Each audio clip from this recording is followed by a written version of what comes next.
Peace, family. I'm R, and this is readyforr.com.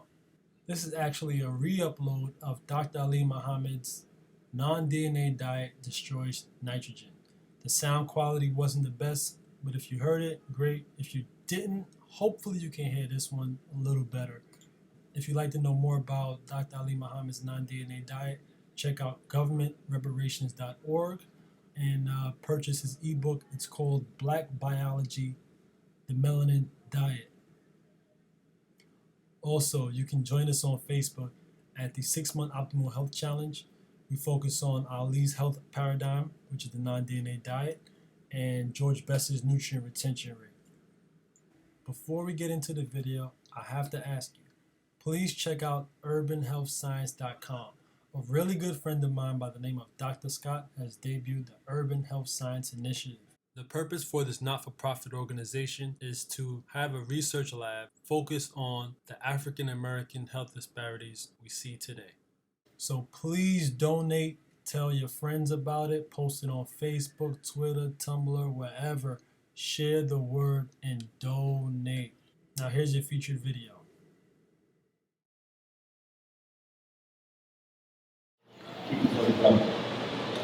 Excuse me, brothers and sisters, for getting here late. I never like to miss the people who speak before because I like to stay in rhythm with the crowd, so I'm completely off rhythm. I might need like 2 more minutes of music or something to get back. We'll just fill you in with that. So I know that Brother George gave us a wealth of information. I know we did. Give him a round of applause again. I missed it, right? I know you did. And I'll give the DVD from my niece. It'll be available today so I can watch it tonight because I'm inspired by people who I can learn from. And honestly, there's not a lot of people who say a lot of things that can help some of us learn. There's a lot of BS out there. And so sometimes you find yourself searching for other people who will open themselves up. So I thank Brother George for doing what he does. And I also have to forgive him because I had an award for him. The award that I wanted to give Brother George tonight was an honorary doctorate degree from the Aboriginal Medical Association. And the reason why I'm giving him that particular award is because our association is about one thing, the cutting edge of information in regards to health, specifically tailored to our people.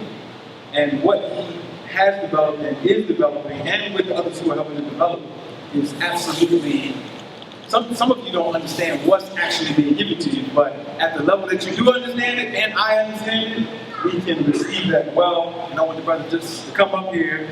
I can't give you the award, but I can give you a big hug, man. Thank you for your work.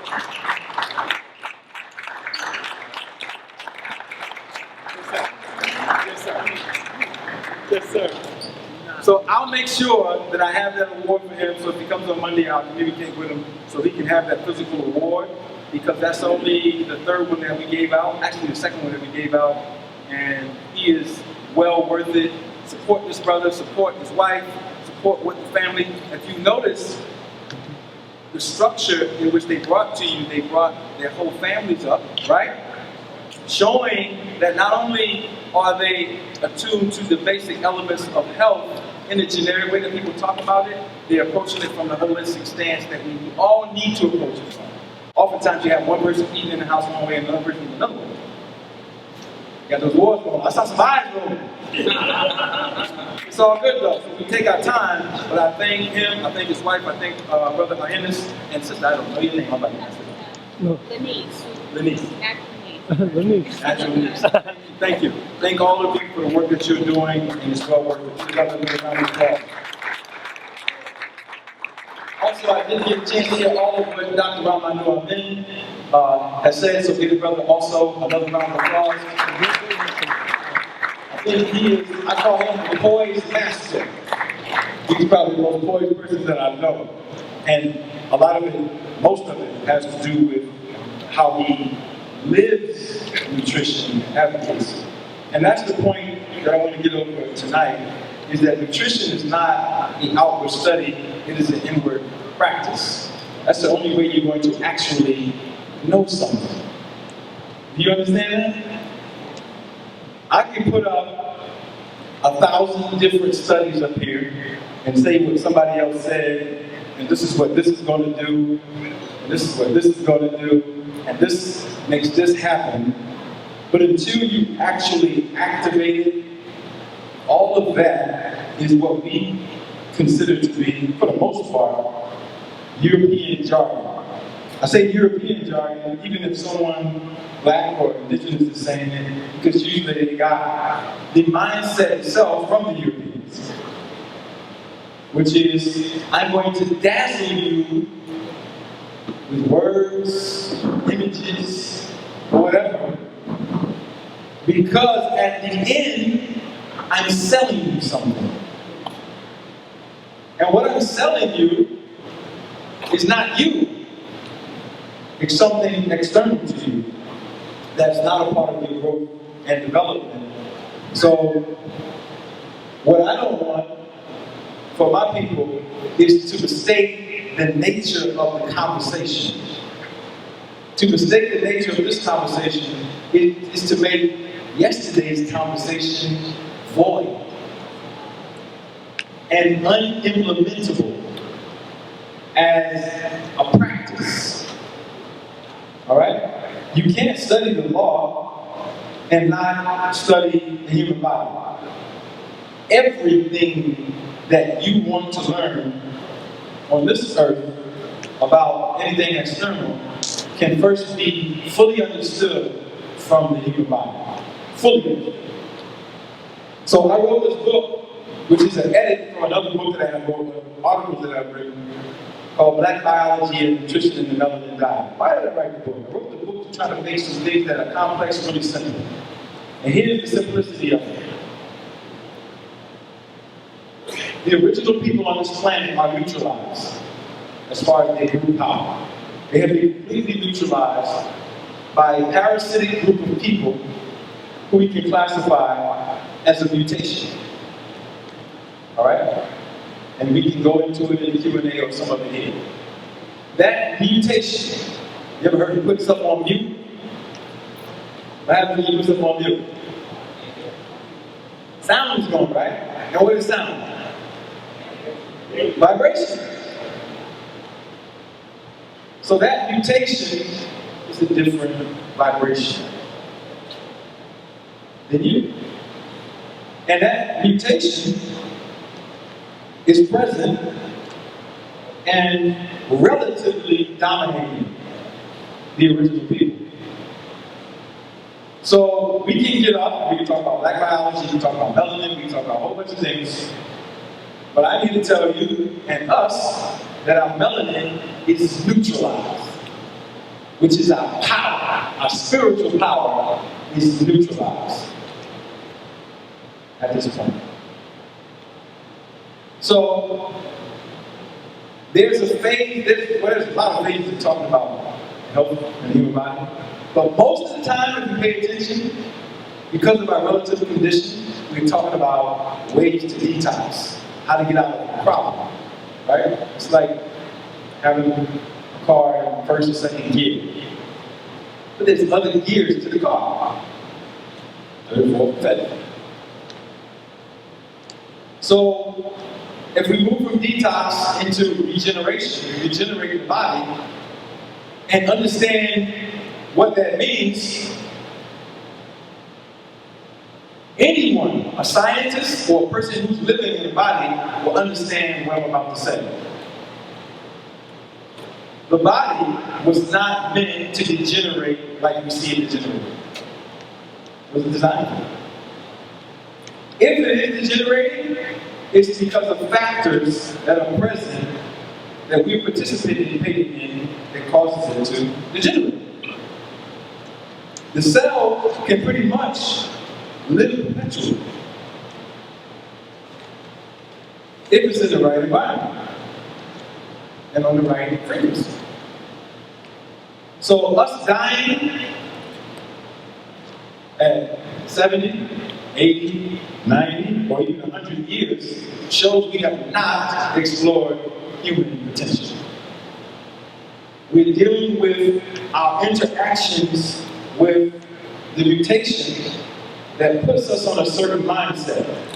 That mindset is survival. I'm just trying to make it. I just want to detox. Give me some of that detox medicine, brother Ali. But what about the other gears? Now you, as the original being on this form, are way out of gear. And the measurement is the mutations have been able to do things that some of us aren't doing, and we can do that times 1,000. I'll give you an example of what I'm talking about. There is a white boy. His name is Ingo Swann. Ingo Swann. He's worked with the U.S., the National Security Agency, the NSA, and the CIA as a spy. And he's written books. You can Google him right now. Ingo, I-N-G-O, Swann. I think the last part of the word is spelled S-C-H-W-A-N. But he doesn't do his intelligence work by getting into a plane, by going like a Navy SEAL, or penetrating some territory. They put him in a dark room, close the door, and let him sit there for hours. And he comes back and he tells them what the Chinese are planning militarily, what the Russians are planning militarily, etc. So what is he doing in that room? What he's doing in that room has been titled remote viewing.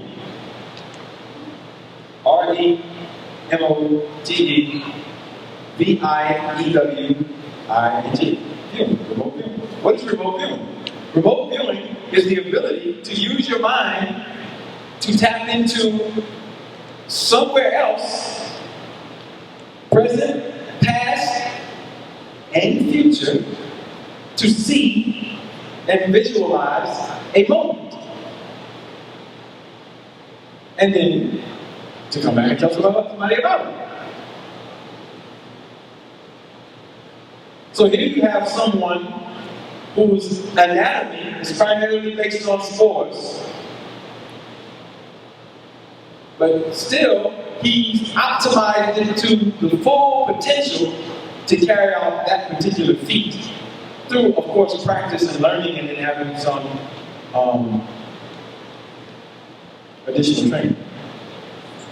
All of you in here, because of what you have inside of your tissues, you could do that at 3, 4, 5 years old.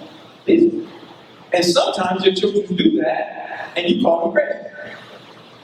It's spooky. Oh, I just talked to my grandmother, and she said, such and such and such. Child, shut up. So we have these powers, and it's based on, the principles of it is based on science. Now, when we look at the spectrum of what's going on with our community, and add in the fact that we've been neutralized, any discussion on the forward movement of our people requires us to have a discussion like this. Any relationship building requires us to have a discussion like this. Any family planning requires us to have a discussion like this, because that is how we weed out the dysfunction. I'm talking about when we put it in our mouth, in our nose, in our eyes, and our ears, and when we interface with it. So how many people have ever heard of the word melanin? Vision. Anybody want to tell me what they think melanin is? You heard? Yes, go ahead.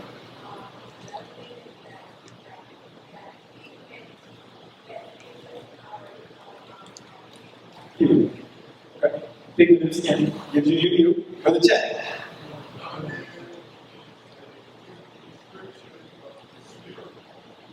Melanin is the physical description of the spirit. I like that. I never heard it like that in those words. I like that. Anybody else?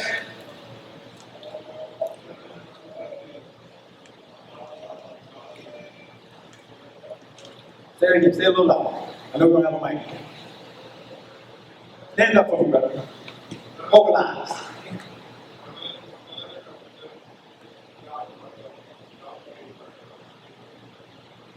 Okay, the dark matter, the dark waves. Okay. All right, dark matter, dark energy in the cosmos. Yes, ma'am. Stand up so we can hear you.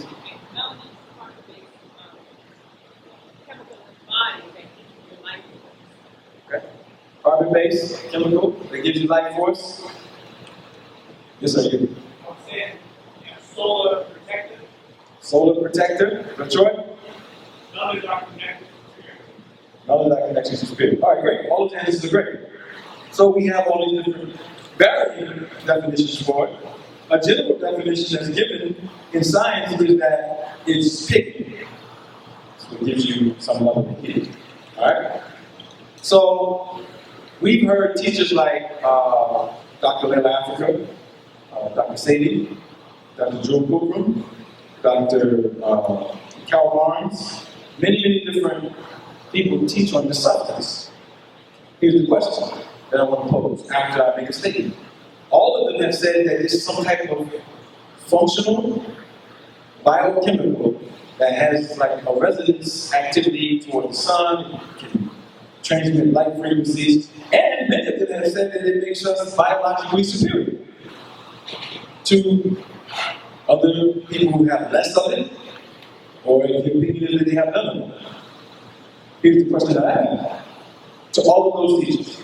If melanin is a dominant biochemical in our body, why are we being dominated by people who have less or nothing? Just a thought. Or at any epoch of time, why have they been able, let's use this word, to outsmart us? Why? If it's something that connects us to spirit, powers, radiance, intelligence, then either we're not using enough of it, something has happened to it, it's been shut down a little bit, it's on E. What is it? What the answer is obvious. If we have this substance and we look at ourselves and see we have it, then our lifestyles have done something to it. Can we agree? Can I get an honor round?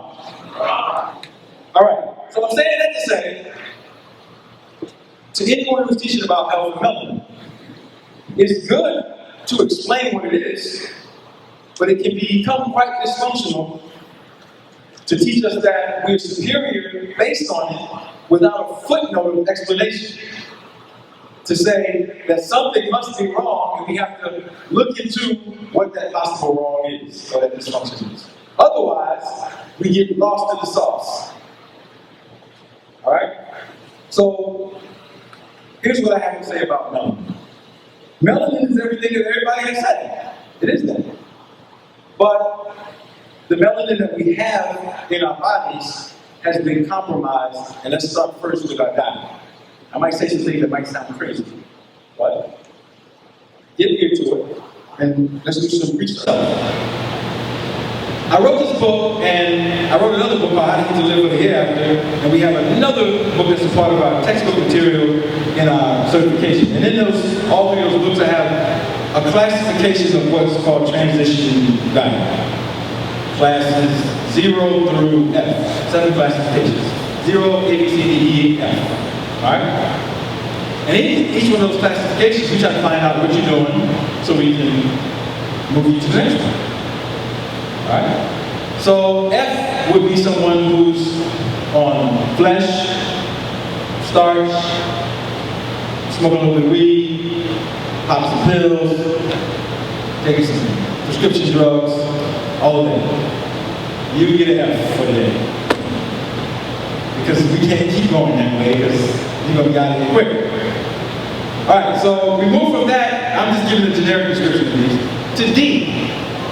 D was someone who is on the starch, is on the flesh, probably not taking any prescription drugs, but playing around with a little bit of marijuana every now and then, and just living that lifestyle. No prescription drugs, and I'm highlighting the fact that there's no prescription drugs because of something that's in them, many of them, many things that are in them that increase decay, cellular necrosis, those factors, cellular apoptosis.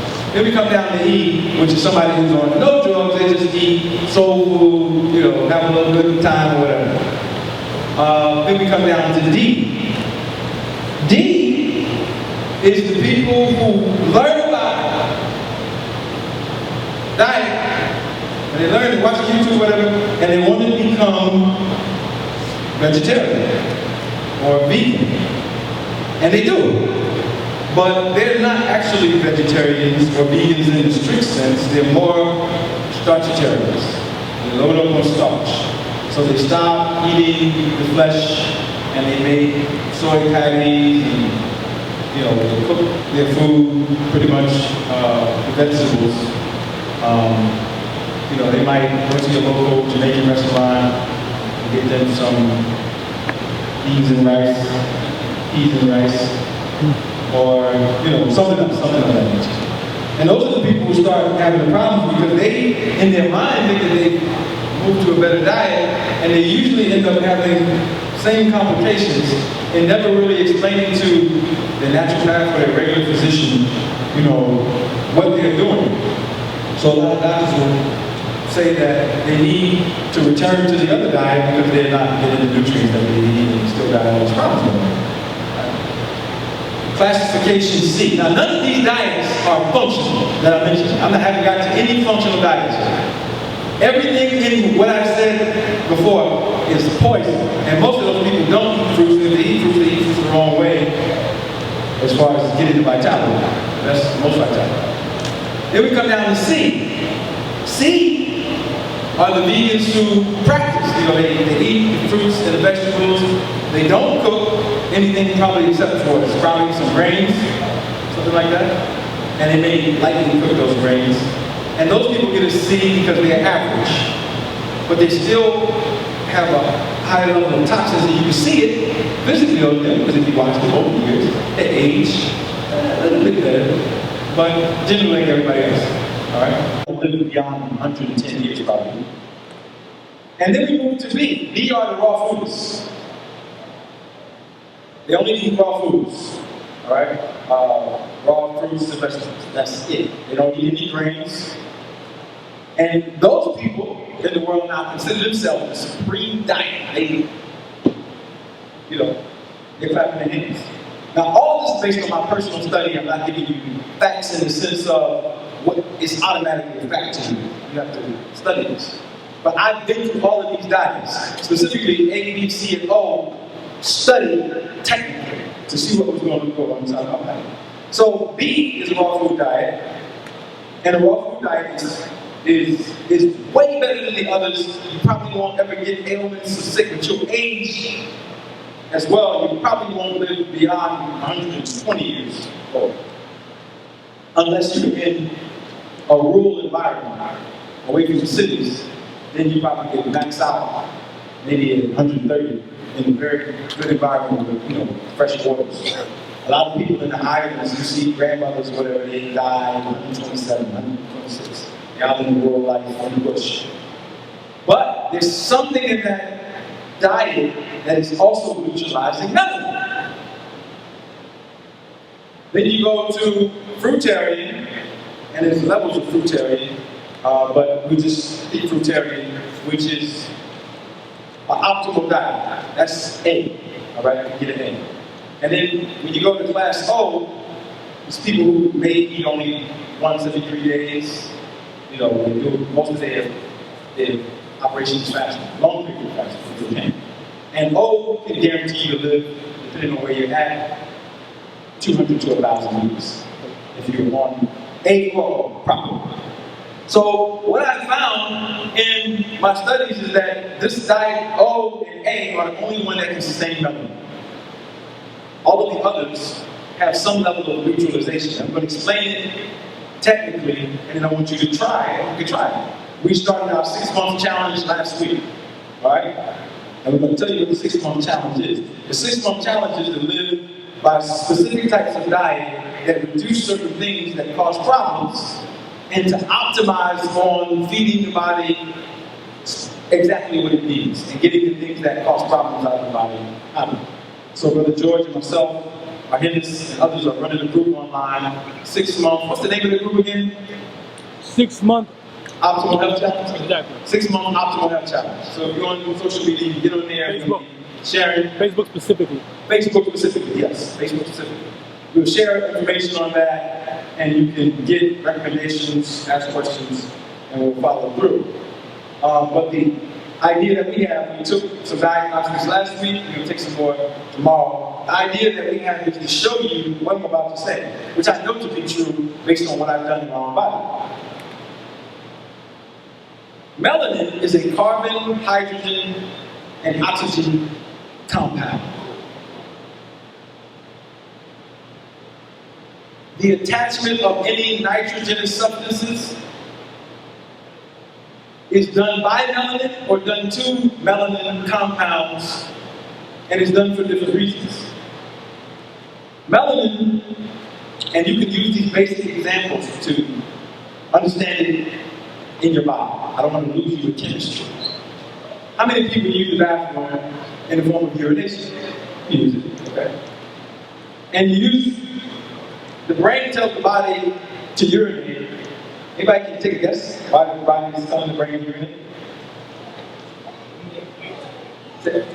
It needs to release the lymph that's in the body, which is, the body is mostly lymph or water, because those waters reach a certain level of toxicity, and the body wants to get rid of it, the body. Now, if you test the urine, what you'll find in the urine is the substance that's called urea. U-R-E-A, urea. And urea is the body dumping out nitrogenous compounds, or amines. All right? And there's a network of things that go on, liver, the kidneys, bladder, and other organs that all take in the brain. But it's dumping out amines. All right? And the more you begin to practice or transition from one diet to the other, you'll notice that it increases. The more water you put in, the more it wants to put out. All right? But you can go for long periods drinking no water, or fasting, and what you'll find out is that you'll have to urinate after a certain point. I'll give you an example. I've done up to maybe 30 days, no drinking water, just eat fruit. And there's been periods of time where I didn't eat if I fasted for 3 days. On the first day after my fast, from the first day to my third day, there was no urination. There's no need to urinate.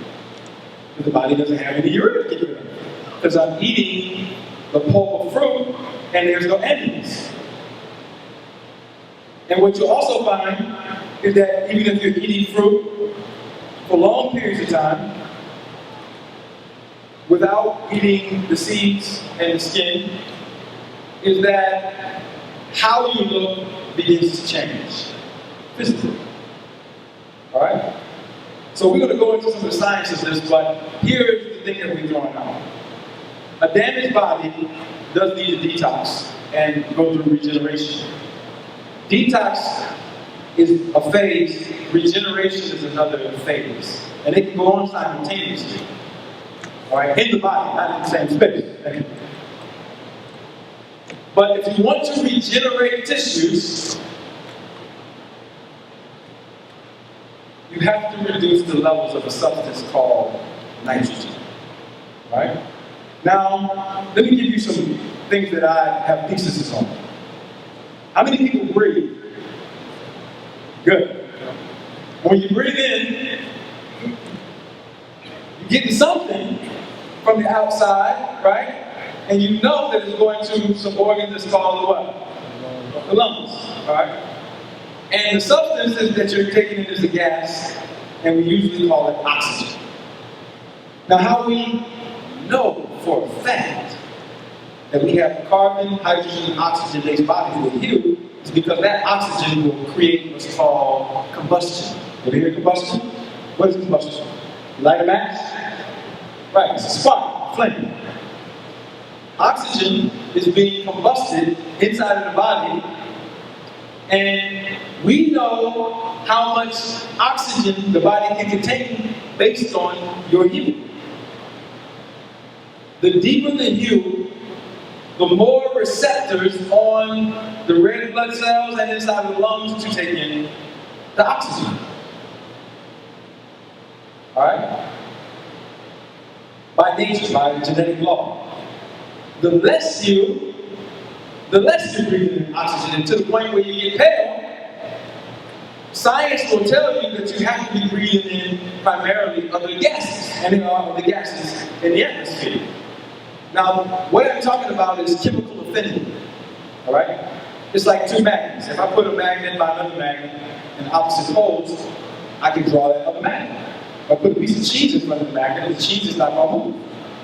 There's no chemical affinity between the cheese and the magnet, but there's chemical affinity or physical affinity, physics, between the two magnets. So one attracts the other based on the laws of science. Black people attract more oxygen. That's the point I'm trying to make. White people, so a large number of nitrogen in the atmosphere, they attract more nitrogen. So we, as a people, don't breathe primarily the same gases. That is big, because we like to say we're all the same. And science is going to tell us that we're not all the same, and we have to keep studying one another.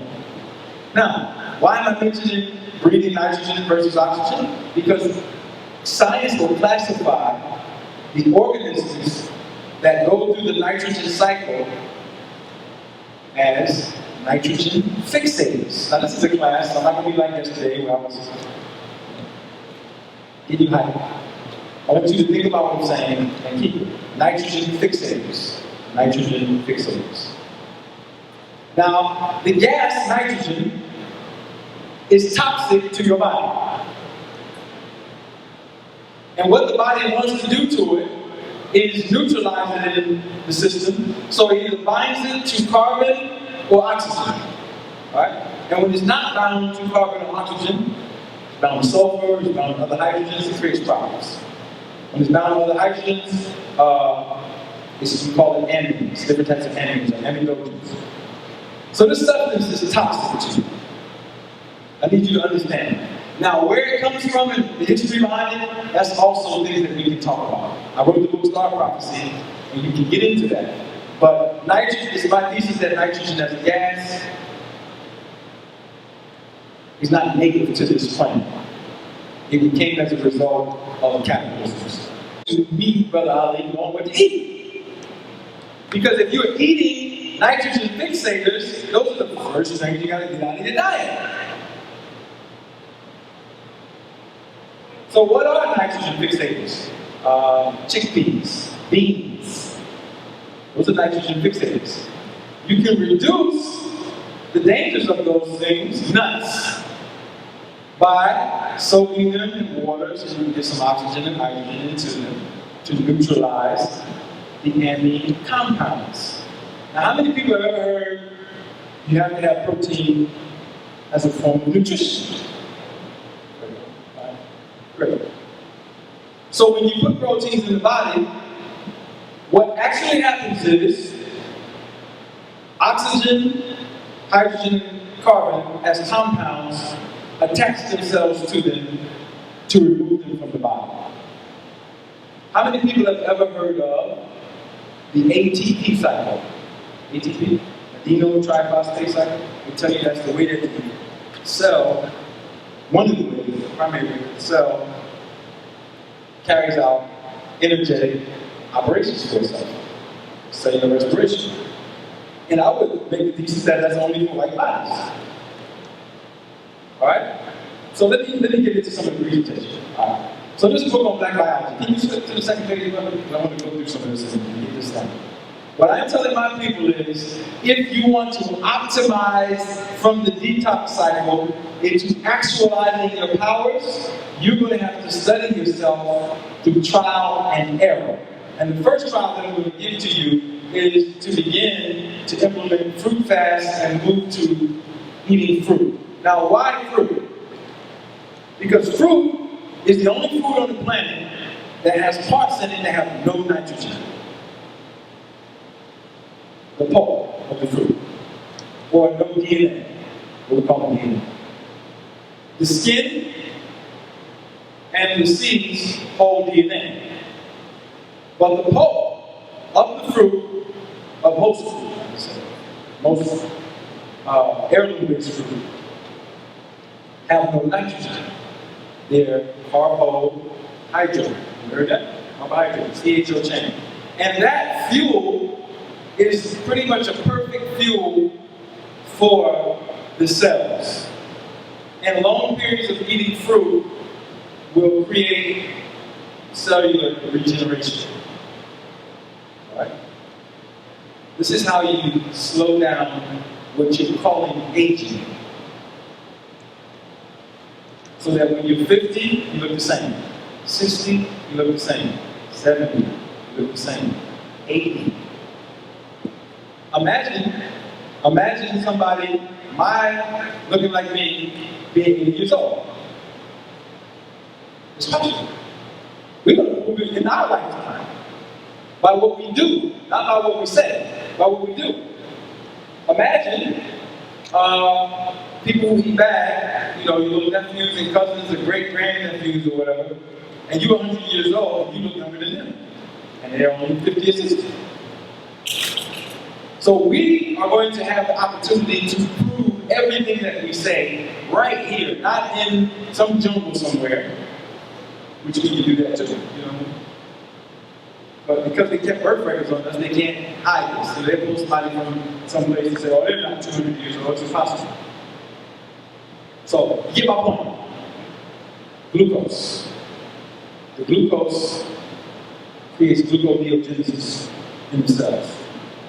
So our 6-month study is on that type of diet. We want to see what happens inside of your body to your brain, to your endocrine glands, to your heart, your circulatory system, your liver, your digestive tract, your nerves. We want to test and see what's happening to those over the increments of time and publish a study post this period to see if there were any remarkable changes and then physically view. Now, there's other aspects to this which I know that Brother George went over, but the nitrogenized brain is the problem on the planet. The nitrogenized brain is the brain that loves to lie, deceive, falsely compete, envy, jealousy. All of these adverse emotions are the result of toxicity. And when that toxicity is removed over a long enough period of time, it's impossible for you to behave like that. You don't have the ability to resonate that non-coherent vibration or frequency. It's like having somebody in the room and somebody playing drums, somebody playing the violin, somebody playing the saxophone, and none of them are playing in tune. It would sound crazy, like, turn that down. You ever heard some music like that? Turn that down. It's non-coherent, it's not smooth.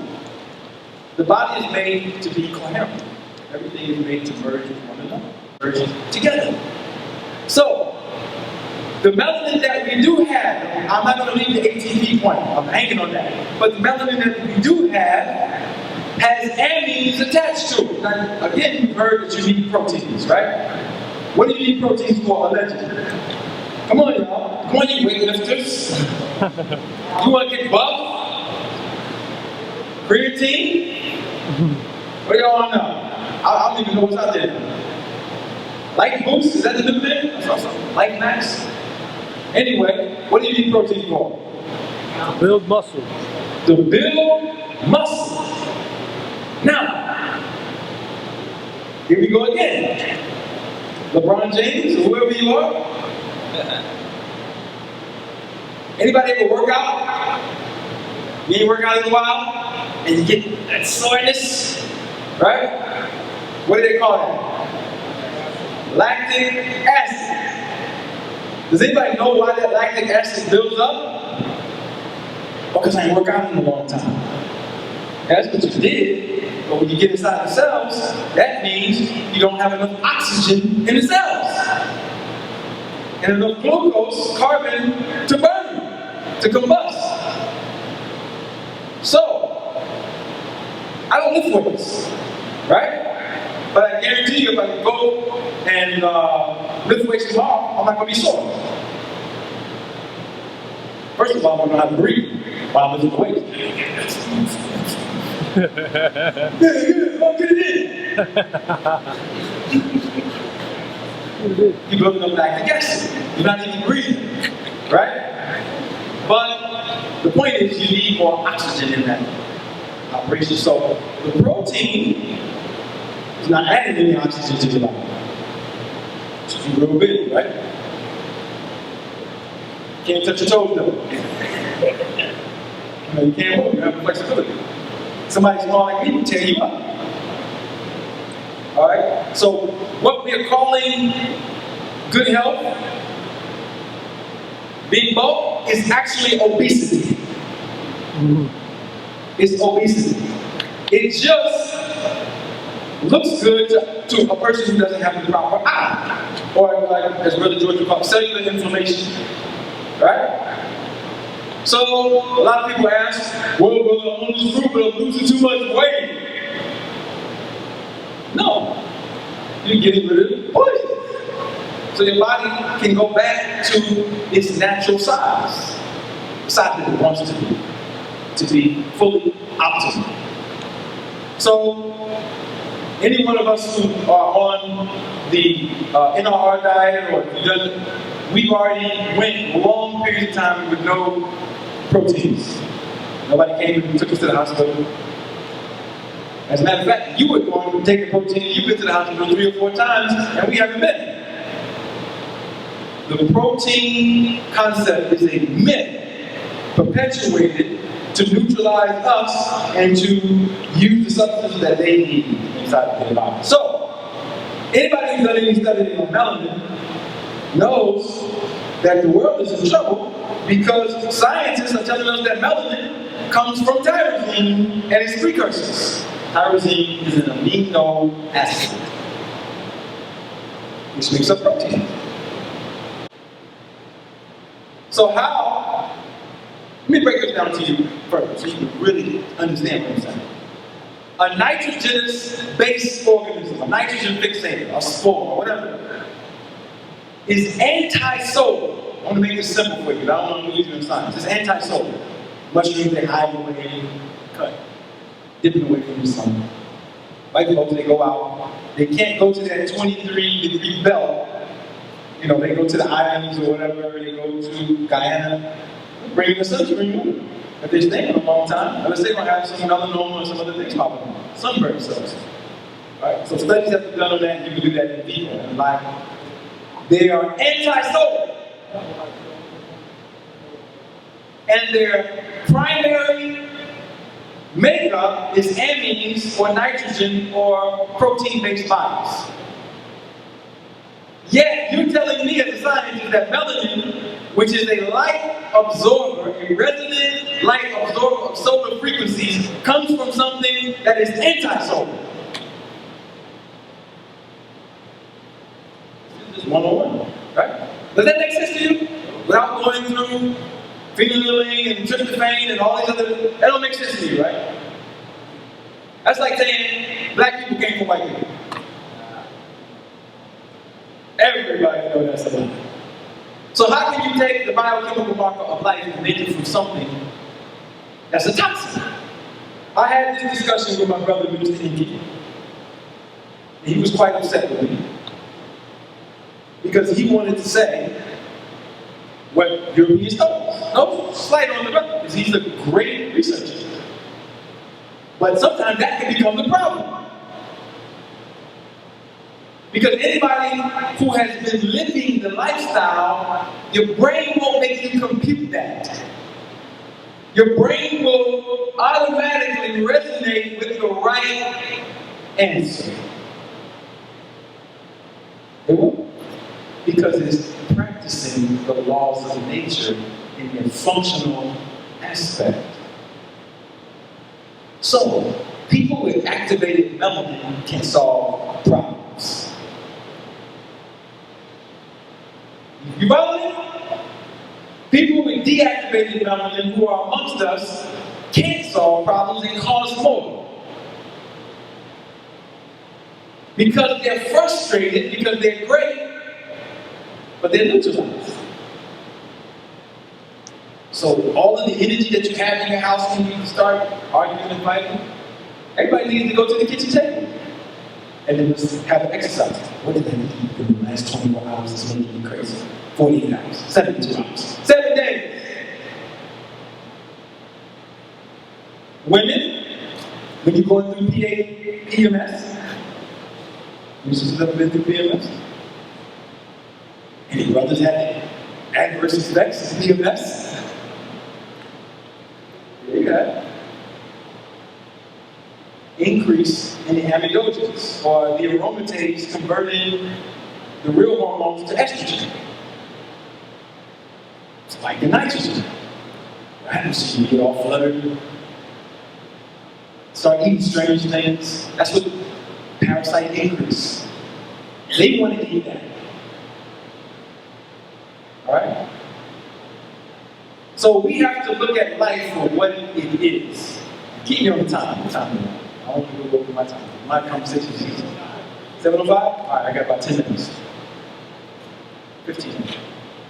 My point to you is, go through those classification diets in this book and stare at them, find out where you are, and be honest. Be honest. Back to ATP. ATP has phosphate chains, which is just a mineral element surrounded by oxygen. 3 of them. And it's allegedly, this is their allegation, Europeans, is attached to a pentose carbon with an amine attached to the top of it. And they tell us that what happens is certain enzymes break off the phosphate chains, and through releasing the oxygen from the phosphorus, releasing the phosphorus and the oxygen, we get energy in the cell. Cellular respiration. Alright? And then other things that are going on with the carbon and the nitrogen. If you want to look this information up, it's called the Krebs cycle. Alright? Sometimes they call it other names. Alright? Some important points to make, and I put this in the book. Inside your cell, you have this little engine that spins. It's called mitochondria. Right? Let me back up. Before I lose myself. So, my point is, people who are aging quicker than they're supposed to are taking in toxins. Now, what I'm about to say, I don't want to lose you. I don't want you to go home and do nothing crazy. Because people respond to information the wrong way sometimes. But it's our position that the black body was only designed to eat, if it's going to eat fruit. That's point number 1. No other parts of the tree or plant were supposed to be eaten. And the reason is because there's DNA there, and the thing that we propose is that anybody that's eating DNA is in some form of cannibalism. Because you're eating something that it's toxic. So the proposal in the study, this is just a proposal, don't get crazy. Because I know it might sound, the Egyptians ate vegetables, brother. The vegetables are toxins to melanin. Only because of the nitrogen. And they are cell-based entities. They won't cause heart cancer, or these are the problems, but they might stop you from accessing third, fourth, fifth gear. And if we want to get out of this, we need gear 5. We need gear 5. And time and circumstances are going to prove that. We need that. Let me tell you what gear 5 is. Anybody watch TV when they had this little mini-series on? I forget the name of it. Oh, let me give you white folks gear 5, and then give you ours. White folks gear 5. They had a special on Fox News a few years ago before Katrina called Oil Storms. Anybody watch that? I did a lecture at Temple University on this. It's about weather manipulation. And about 4 months before Katrina happened and the levees broke and everything happened, they had the show Oil Storms. If you go on, you can watch it. The song is still available. Oil Storms was about a hurricane coming, Louisiana, New Orleans being the target, and the hurricane coming, levees breaking, everybody having to go to the stadium, shortages, water, everything, flooding. This is four and a half months, I think, before Katrina. 4.5 months later, we had Katrina happen. So when I did the lecture post-Katrina, I showed the Oil Storms clips, the pictures of what happened in the past and what happened in the future. So white folks in Gear 5 is them using their remote viewing and weather control and all this other stuff that they're doing. This high stuff that they're doing now. You know, stealth technology, all of that. They had another mini-series on Fox. I cannot remember the name of this. Well, I can get inbox and he can give you his name. I'll get it for you. If it ever comes back up again, so I can remind you what it is. But it was about the government chasing these aliens that look like humans. And the reason why they were chasing them is because these aliens had superpowers. They could control the weather and other things. So they were on these ships and underground, and they were in the human population, but they were trying to get back to their planet. And every time they would try to attack them, one of the people who were psychic would tell them they were coming, and they would get together in a circle and do some type of ritual and make something drastic happen to warn the said government officials that if you keep messing with us, we're going to make it more extreme. So they were trying to come after them while they were in D.C. Another event. So what they did is they created an earthquake. And in the movie, after they just, all you did was pray. That's your gear 5. You get together, meditate, pray, you make something happen. You mad at George Bush? Don't get a sign. Get in a circle and kill that devil. You don't know you got that kind of power. You call that voodoo or something, whatever you call it. No, that's not it. But the point is that in the movie, the Washington Monument, everybody knows what the Washington Monument, all right, is? The obelisk. It cracked in the movie. 6 months after that, there was an earthquake on the East Coast. Everybody remember the earthquake on the East Coast? Right? And what happened in that earthquake? It shook everywhere, but it was centralized in Virginia, and it cracked the Washington Monument. Did it not happen? Right. So, what I'm telling you, brothers and sisters, is that if you want to get to gear 5, your level of discipline is going to start by what you're putting in your mouth. It's going to start there. You can't get around it. There's no way you're going to access your real power. You're only going to try to mimic white people and act like you're powerful. You know how we do that, right? We mimic white people, act like I'm an attorney. I'm a doctor. I'm a judge. I'm a whatever. And you make yourself feel over with what? we are going to have to study ourselves enough and practice to unlock this thing. Now, the type of power that I'm talking about are the things that can actually protect us from our enemies. Because at the end of the day, if you talk about black power, you know this is going to come up, right? I ain't never heard this in lectures. You can't do that. You know what the white man, the biggest black power people will end their lecture with that. The white man ain't gonna let you. You see what they did about him. No. Black people, you internalize that one. They tell it to me. Chief, better watch out. Better be careful. You're going to the UN. You seen what they did to Marcus Garvey? It's all right. Marcus Garvey was great. He didn't need them. So he didn't actualize all his power. Look, this on, I can't possibly do this. Malcolm X ate flesh. He couldn't hear his enemy coming. He got into a what? Emotional intercourse with somebody else. Public. We have to build off of the mistakes of the people who came before us. I call myself a nutritional ninja because I know how to make myself invisible. That's my security. I just got in. I didn't get that. I did get it. I can do that anyway.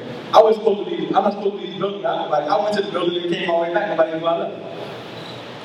And they have triangulation you're supposed to see. But if I tell myself I want somebody to see it, they're not going to see it. Malik, where you at? Is he here today? All right, my shoe. You don't know you passed me 125th on your way here with your, who was it with you? Yeah, y'all were walking right past the chase. I walked right past y'all, and I didn't see you.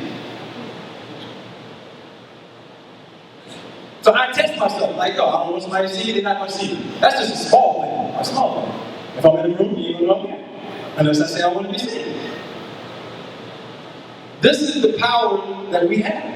That's nothing. That's just, you telling yourself that and being convicted about it. Or you telling yourself every night, if you do have enemies, I want to see what they're planning. And then you dream about it. And you wake up and you write it in your war journal. You see? That's power. I want to know what day they would try something. And then we have other things we can look at technically too, through the cosmology. This is what you're supposed to be doing. Not as one person, as a group. We have a plan, we want to see it out to the end. It's efficiency. We want to make $30 million in 3 years. Let's get 50 people together and do it and see what will be our obstacles.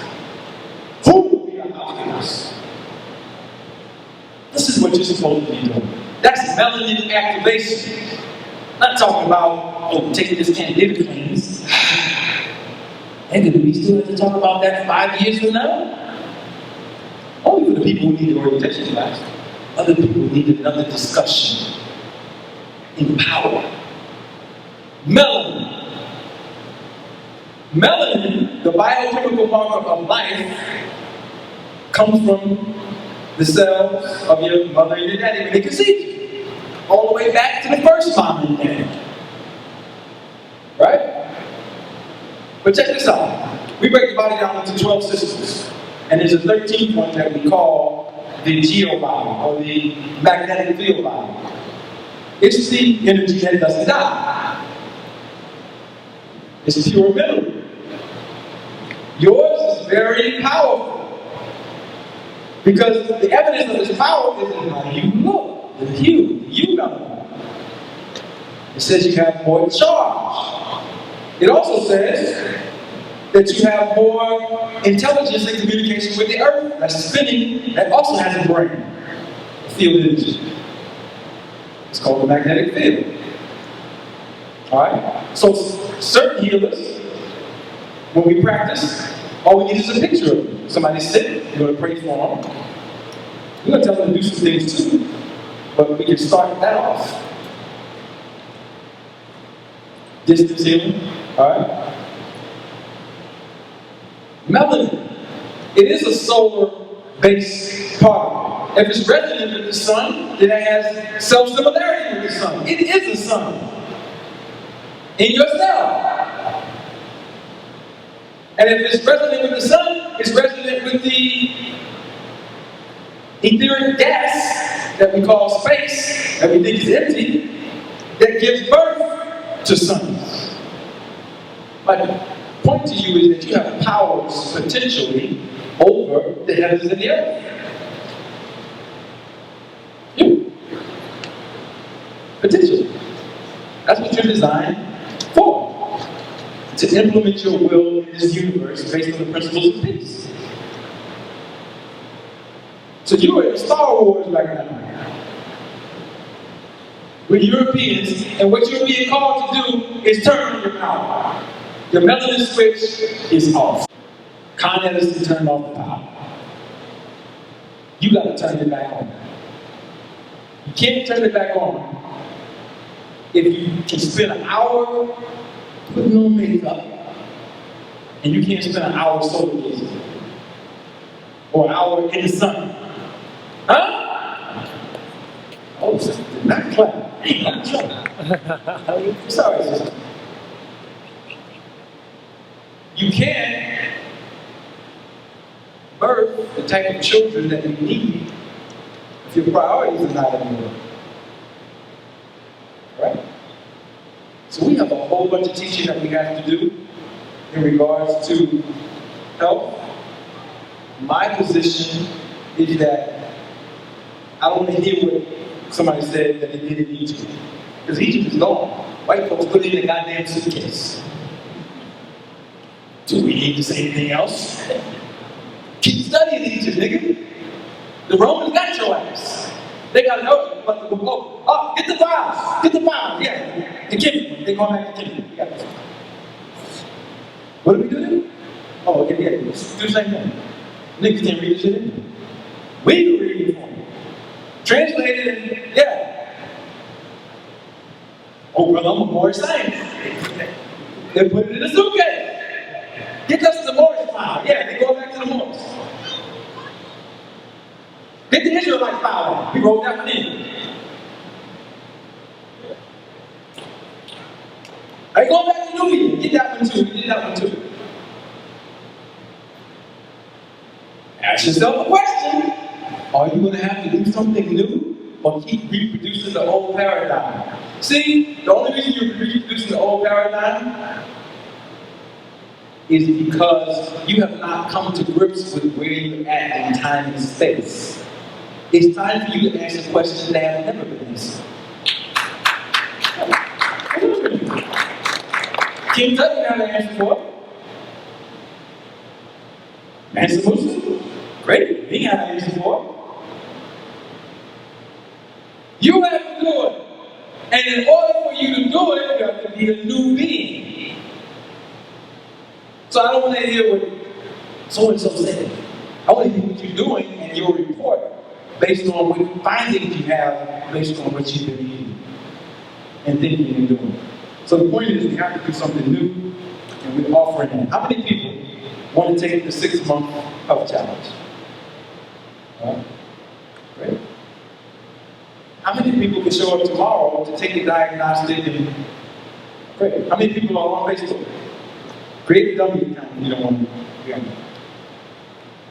Alright? So now we can prove to you what we're saying. And you won't have to guess. How many people want to live to be 200 years old? That would be good.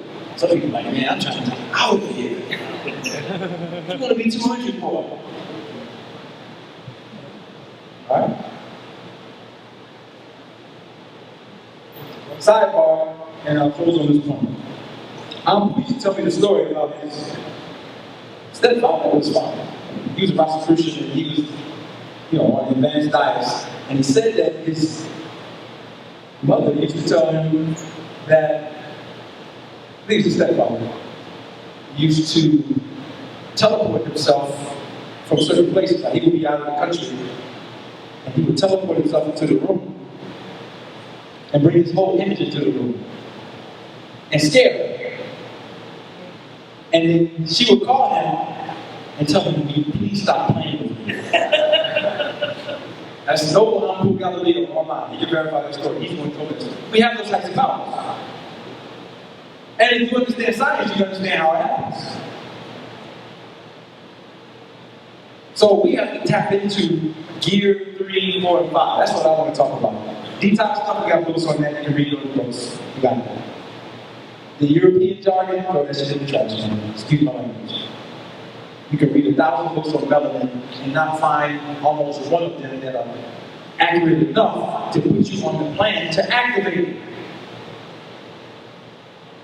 We're going to solve our problems as a group. We want to repair. We want the people who are on nitrogen, space, waste, starch, they're not going to solve the problem. You know what I'm saying to you? That means that catches out a lot of niggas. Unfortunately. And it's not even their fault. They don't know. They probably have, the sincerity. They want to do something, but they're going to resolve back to the parasite frequency. So you thought you were going to get out of this with no challenge. Then you black people. Then y'all thought Al Sharpton was going to do it. Y'all thought Jesse Jackson was going to do it. Y'all thought some of the black power people. I ain't going to say name. They don't even call me. Brother, you talking about him? That's the same. Our point is we have to change. We have to study to change. And don't be so proud when you find something. You know how we get? Let me show you what I'm talking about. Because I'm going to make my point with this completely. You know how we get when we learn something new that other people don't have? Slightly get that little nigga I'm better than you syndrome. Don't do it. Your family still eat pork and flesh. You go home for Thanksgiving, you a vegan and vegetarian. I don't eat that. I eat raw food, I don't eat that. Now you're being challenged by the people saying your diet is poison. What does it say? You gotta keep growing. Right? Don't get comfortable. And I'm not telling everybody to go home and start eating fruit. Oh. Some of y'all pass out. Don't do it. But what I am saying is, pay attention to what we're talking about, what we're discussing, participate in the study, get the guidance from Brother George, Brother Hines, myself, or whoever else is participating, the sisters. And let's see if we can make some marked changes. I've already been through I can cure or heal that kind of phase. One of my first clients was a sister who had her thyroid atomically irradiated. In 4 weeks, I grew her back. We grew her back. She didn't do it. Somebody with cancer stage 1, 2, 3, 4, that's nothing. Those things mean nothing. But it means something to the larger population, so we set up models to handle those particular things. There's no reason, with the type of people that we have here, that anybody amongst our community, 60 million plus, should be sick. We got an answer for everybody. You know what I'm saying?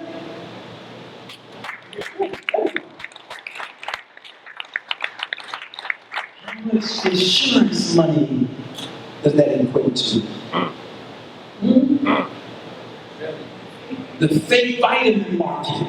I know you're going to take your vitamin you need it. Stop. I didn't even go through my technical part of my presentation. Just read the book. Vital endings. A Polish scientist came to you and told you you needed that. Vital amino acids. That's what he told you. He's trick way to poison.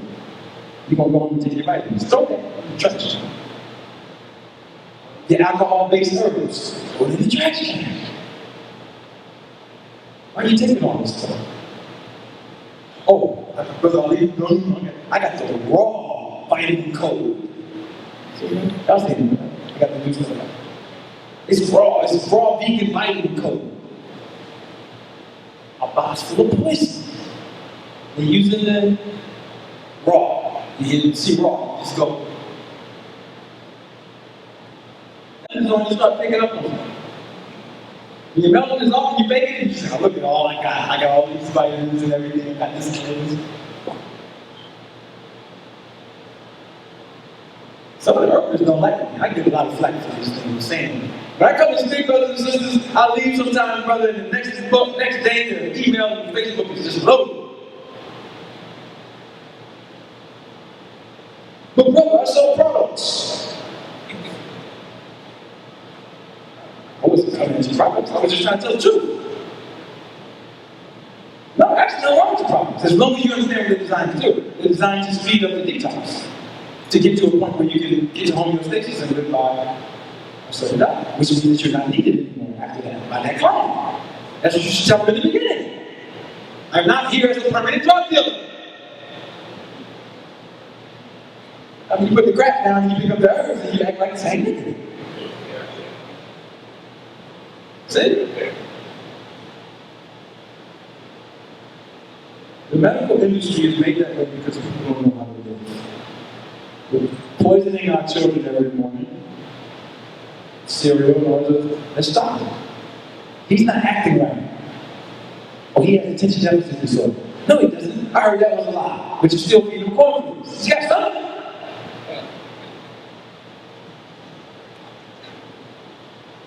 You're poisoning him. So we gotta get rid of these addictions gradually. And we gotta get an optimal mode plan. Right? We gotta get an optimal mode plan. Watch the people who are around you. I'm telling you, if you want to be successful at projects and building things, depending on your intent, if you want to do the new things that we're talking about, you want to build this arm of government, you want to do that, you're doing nothing with the old paradigm. It's not gonna work. That's why I'm getting no attention. Well, they didn't listen to my idea. I did, actually. I did. I heard it before. So, what are we going to do now? We want you to pose any question that you can to us. Any, all the questions. Should I be taking this? Should I be? I got this in my cabinet. Whatever. Should I be eating this? Whatever. How do I transition from this? Whatever you have, including the fact that Sister Stasia is going to make herself available to talk about natural birth processing and any questions you have about birth. All right. So let's get it.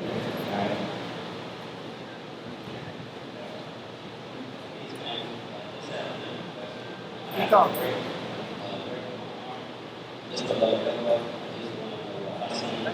You gotta speak up. Put the mic to your mouth. I was wondering if I do push-ups and pull-ups. I just broke my arm and leg elbow. Okay. Doctor, my arm hurts when I do that. Don't do I that. had full range of motion, but not the strength. So I seen when I start building strength. You say you're program, you still have scar tissue in the area of your wrinkles. You have to kind of push past the scar tissue to increase the range of motion. You say you have full range of motion. Any of the attendants that are able to week, you feel like I work with that, start there, and pretty much every time you feel that vibration, keep it there, breathe into it, and then you work out a little bit stronger, which one will move that scar tissue. Because it might be right now we're in the sun season. We get to before the winter is going to be harder for you to be able to operate doing raw fruits and some sunlight as much as you can in your body. Doing the sun gazing and working through that scar tissue. Thank you. Also, make sure you keep track of the time that you go to sleep and wake up. No late nights. The time your body heals itself at night. For fruits. Are there any nitrogen-based fruits that we should eat along?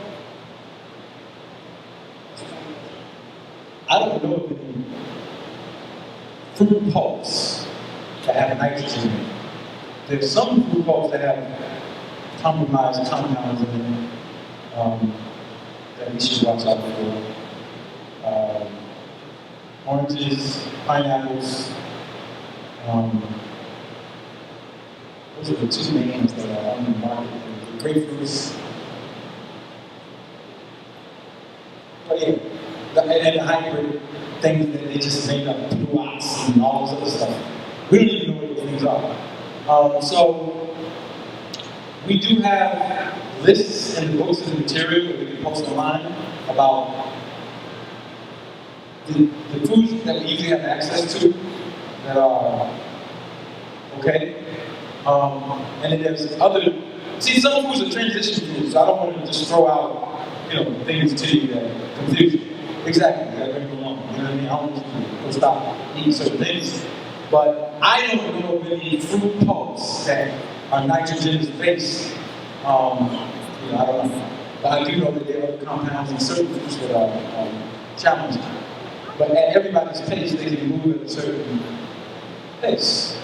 So to answer your question, I don't know, and maybe scientists or others can answer this.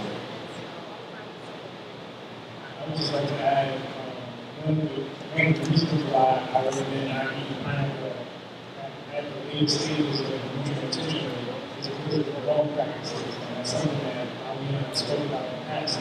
As pineapples that we get, even the organic ones, they grow with blood milk and fish and other animals, as well as agriculture within the ground that they grow in with the fungus.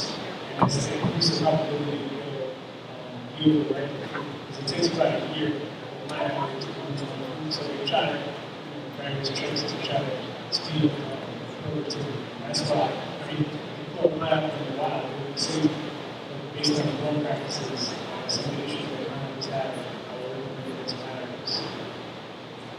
Also, we take it really raw. So it's all about transition. Some people say, okay, I can go straight to the heart of it and just tell me everything. But the majority of people I found, they want you to take them, in slow transition. So we take it really raw and go from there. Real quick, I heard you mention herbs, spices, fruits. When you go to the supermarket, you see various fruits on the top of the top of food, things like that, maybe on the side.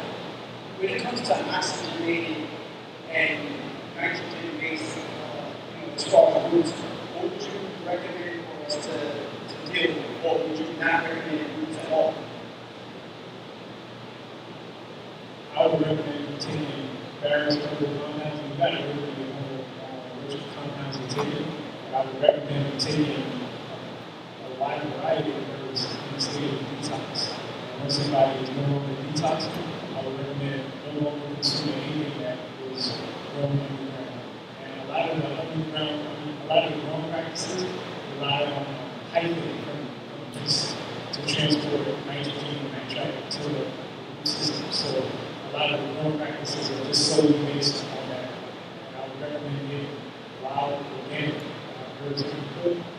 And beyond that, I would say work with some trusted sources. I get a lot of my herbs from DHealthStore.com. And I've tested over the years many types of herbs. And whichever ones I don't know or I've had an opportunity to do myself, I try to work with trusted sources and make sure that, to reduce the probability of being exposed to pesticides. Yes, I've been growing herbs since I was, I pretty much come from farm culture. So since I was a young boy, I always had a garden around and I've been taught how to cultivate herbs and fruits.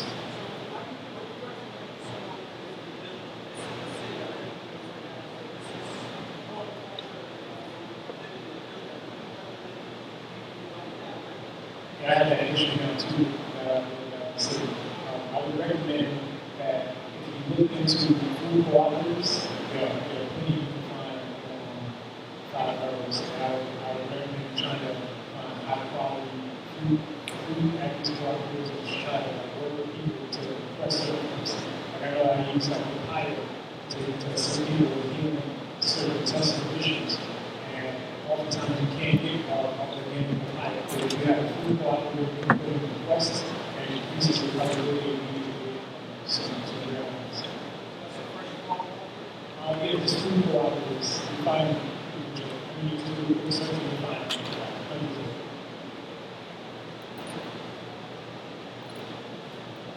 I have a problem. They say I have. Speak up. Yeah. Speak up. Speak up. Okay, I have a problem with addiction. So I've been, working on, studies of herbal compounds and herbalists that I had helped me make up different compounds, and basically 2 different people told me it was blood flow, so I take a lot of different things for blood flow. But at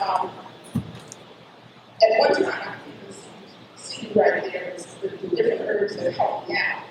But in listening to you talking about here, and another thing, I was diagnosed with diabetes in 2004, but I don't take anything for it. I basically, use diet for it. So there was some issues. Okay.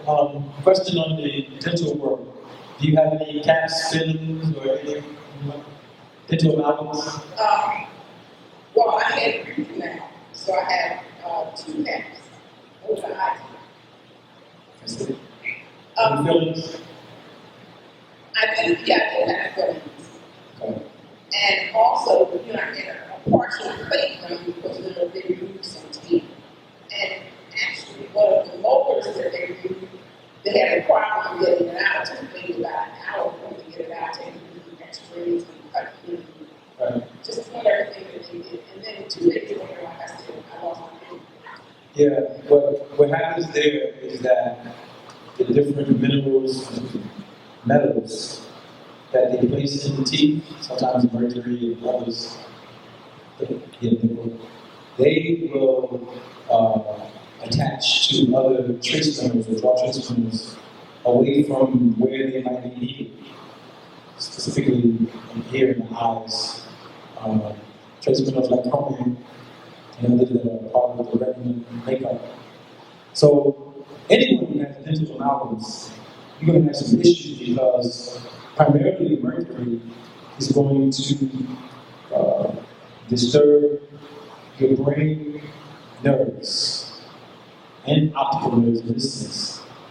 Alright? You see people who get Alzheimer's and other things, and it's already known that excessive eating of fish and dental amalgams are causing a lot of these neurocircuitry issues. So, the point is, you got options here to try to deal with that. One thing is, don't get any more added to the problem, which means that if you're losing the enamel, it's because you're taking in things that are stripping the body of mineral formation. You have to look at those things and do some guidance on that. Second thing is you need some foods immediately that can lower the levels of mercury toxicity in the body. One of the best foods to use for mercury toxicity is red onions. And the reason why purple red onions, y'all see those? The reason why you can use that is because the sulfur will bind to the mercury and carry it out of the body. So you can increase that gently, not too much. You don't want to have too much mercury in the blood, but gently add that more into your diet. And it will also help with the chromium issue, because once you're removing the metals that are blocking chromium intake or damaging chromium synthesis in tissue, then you can add more chromium into your diet from various sources and begin to help with the eyes. And also, the severe dietary issues have to change. Because if you have all these things going on, it said that the way that you're eating primarily is the causation point. So you have to have some transition, guided transition to move yourself into a healthier position. And that will solve the problems with the diabetes too, that is there. Because essentially, if you have the synthetic glucose floating around in your blood, the body can't bind with it because it doesn't know whether it's trash. No, I don't mean you take medication. I mean the things that have the synthetic sugars that you're eating, right? That are not fruits and vegetables. You have to remove that from your diet because that is what will cause the pancreas to become more inflamed. And the pancreas doesn't just deal with the insulin, it deals with a number of other functions. You have to reduce the fatty foods that you eat. And in times, If you're eating late, that can cause problems because you're going to build your lipid count up too high.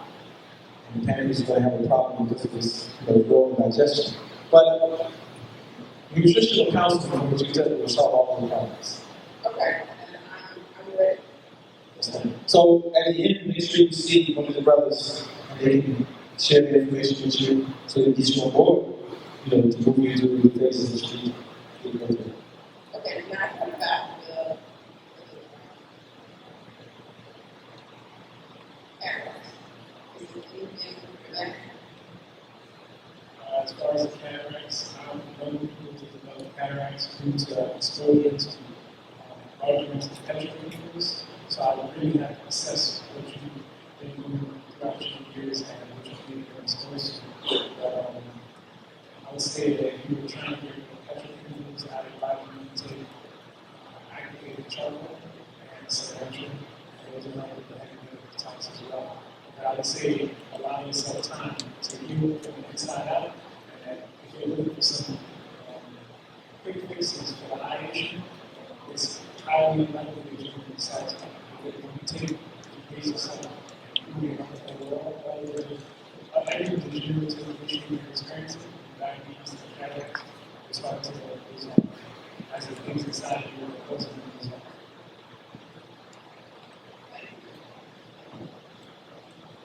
Make a list of everything, every symptom that you have, and the approach that you follow to deal with all of it. There's only, like I said, the original sickness, sick isn't sick. It's lifestyle change which curbs the body from reacting physiologically and biologically to rid itself of all the pent-up waste matter in the world.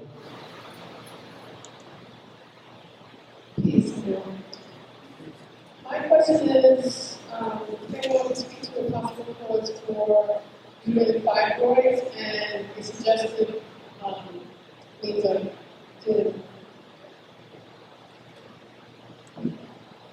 Okay. That will take an analysis to see what you're doing generally throughout the day, what you're doing, female products, diet, nutrition, stuff you put in your hair, a number of things. But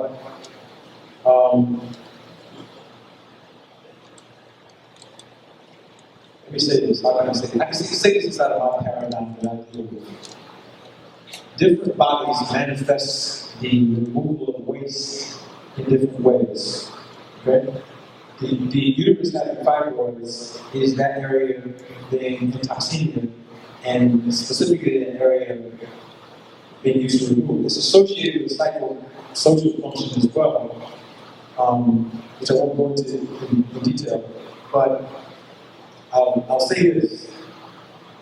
Starting with herbs in your diet, because I know that you're pretty much a vegan diet. In fact, I was raised not to really go the allopathic route, so what's my recommend for that? Yeah, you would need, and let me say this to everybody. We've all, from our time when we were young, our parents raised us on certain diets and certain things, and then we transitioned to other diets. And detox is important. Scientifically, detoxing is important. Because there are things that have been in our body that have been sitting there for years. So, this is why I got to take some herbs. Never take any herbs to a tincture of liquid soaked in alcohol. Because you will increase, if you have a problem with that, you will increase it. So don't buy them from Whole Foods, these little herbs in it. Don't buy them from there. Second thing I would recommend, some people don't like to say this, if you're going to take herbs to increase detox along with dietary transition, make sure the herbs are water-based, liquid. Because taking a capsule and a powder is going to require the body to metabolize it. Okay? It's going to take more energy away. So, some of the herbs that we have here, I've dealt with that problem before. The alchemy that I produce, I tincture it in something called Day2, sodium bicarbonate. Because sodium bicarbonate is a molecular compound that spores, funguses, parasites cannot adjust to. Because they reorganize their structures to try to adjust to something that you put in their body. They can't adjust to it, and it helps kill them. So you need a detox regimen that can do a deep cleansing biologically, along with the diet. Now, if you're eating any grains, I'm going to come off the black rice for,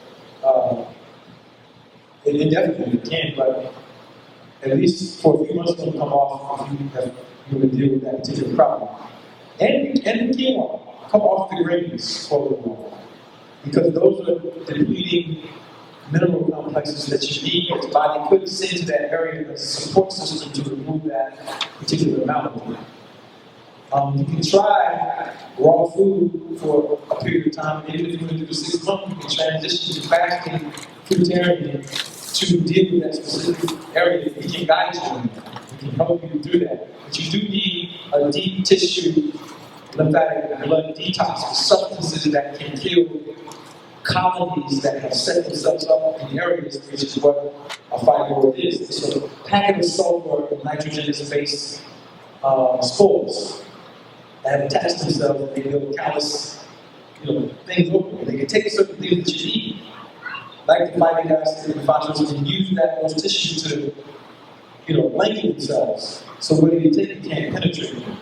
And then you need to look at,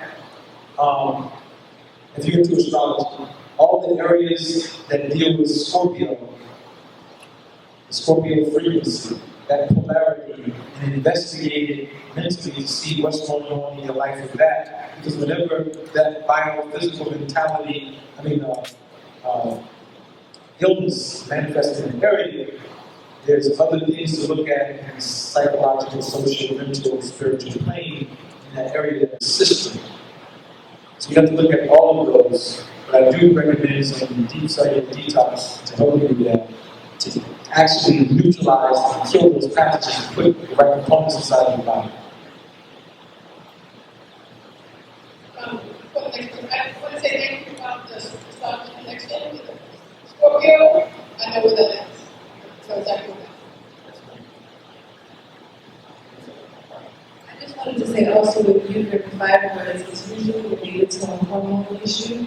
So like an excessive amount of estrogen, I would also look at your diet and see where you might be getting more estrogen than you actually need. And with women in particular, we have issues in that reproductive area to look at stress levels, just like environmental stress, and addressing those things in a practical way for you, and making steps towards eliminating whatever those stress factors are in relationships, home issues. I think yoga helps, meditation, all these things in addition to the biological detox. From a natural hygienic perspective, one of the aspects we call autolysis happens during fasting. And the way you approach the fast, based on your diet, you work your way down, step your way down to water fasting.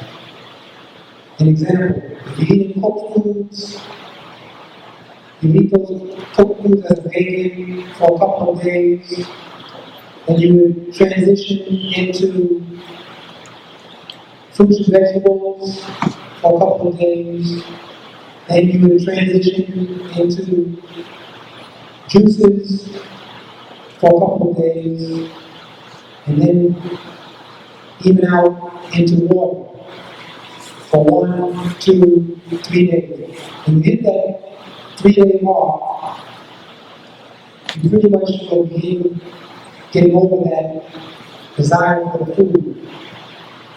If you want to go more, that's fine. 3, 4 days, and then you'll start noticing a change. If you've been measuring for fibroids, go back after and have them measured again. Autolysis happens when the body has rest. What it does is it eats away all non-essentials. It's not going to eat your heart like that. It's not going to eat your heart, your liver.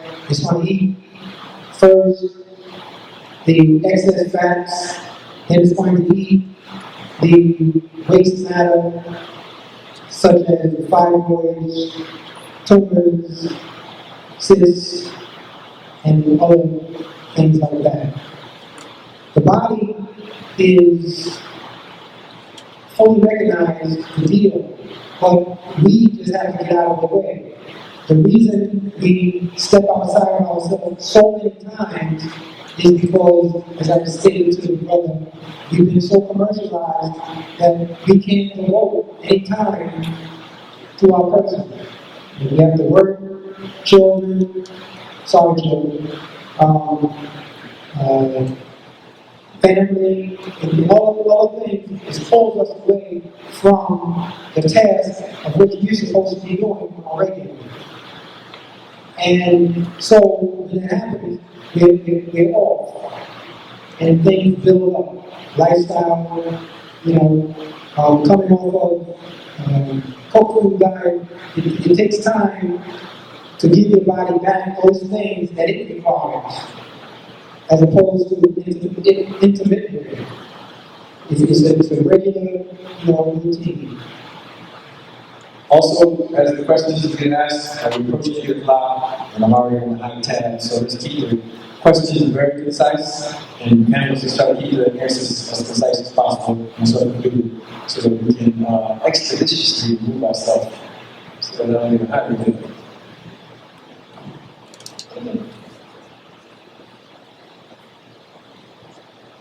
Yes. Okay, so this question is directed to George. Can you talk more about your transition into health and research to fall into your previous lifestyle? I'm not sure if you touched on that or maybe I missed it. Yeah, I did a 3-hour video where I pretty much did an introduction to what brought me to health research. But I've been in the environment of health research my entire life. So my mom, she worked for Bess. She was a health inspector. She was in the lab, pretty much taking soil samples, everything from homeless pills to soil sample at any point.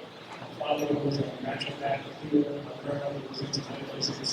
So I grew up in that culture. It was almost a second nature to me. I actually didn't appreciate it until later on in life when I taken the path of what climbing was so far from my nature. And I had to find what was latent inside me to put myself back together. So it was a very long transition. I've had many teachers. I'll try to cover that in the videos or questions. Also, you said that you released martial arts. Can you comment a little more on how your diet has influenced performance as an athlete? Okay, I had initially taken my first style of martial arts, which was an Asian style. It was based on sensory transmission, the Egyptian style, or style that we take from mountains to translate and going to Asian. And it's supposed to be a practice. So, for many years, I had approached martial arts from the perspective of just combat training. And I had pretty much mastered combat training, what I would consider mastered combat training when I was 14 years old. And so from 14 years old, up until about 20 years old, I would say that I was actively, I could see now any form of competition that I could find. Whether it was street fighting, whether it was something based on the fire, whether it was a turn, I saw any form of competition. And over those years, I actually developed a great deal of injuries. I say I broke my nose, I broke my jaw, I fractured my ribs, I broke almost all my bones in my hands, I broke almost all my toes. And I'll say that at around 19 years old, which is when I initially made my dietary transition to better health. I actually had to pursue a higher level of martial arts, which had to I wouldn't say I hated my combat training, but I was satisfied with where I was with my combat training, and what I felt was the next stage, what I felt was the next stage was to learn how to reduce injuries and heal myself. So I would say that as far as my performance, I'm significantly smaller now than I was when I had done driving and sparring. I was doing between 180 to 200 pounds. And I recently had a light sparring session. I don't know what I'd say that about 30% was really able to use full kicks, but the knee and elbow were utilized. And my brother had said to me, I'm at 140 now. He said, you feel the same way you did when you were at 180 pounds. And even at 180 pounds, I was one average strength. So I was able to do the rest of the 300 pounds if I was to test my strength. And all throughout my life, I really learned calisthenics. So we pretty much went into the gym just to be able to test myself against other people who really weight. So as far as my performance now, in the mixed martial arts that I participated, I would say I'm significantly stronger, more flexible, and have better agility and overall stamina than I've ever had. So I would say that the dietary transition has assisted me greatly in my martial arts, mentally and physically, as well as spiritually.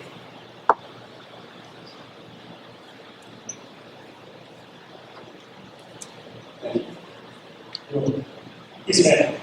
My questions are in regards to detox and nitrogen. I'll ask all three because I think we're balancing relatively. Juicing leafy greens and vegetables, number one. Secondly, how to build deficiencies in multiple vitamin deficiencies. And then third, the mentioning about nib nuts and skins of fruit. How does that all that?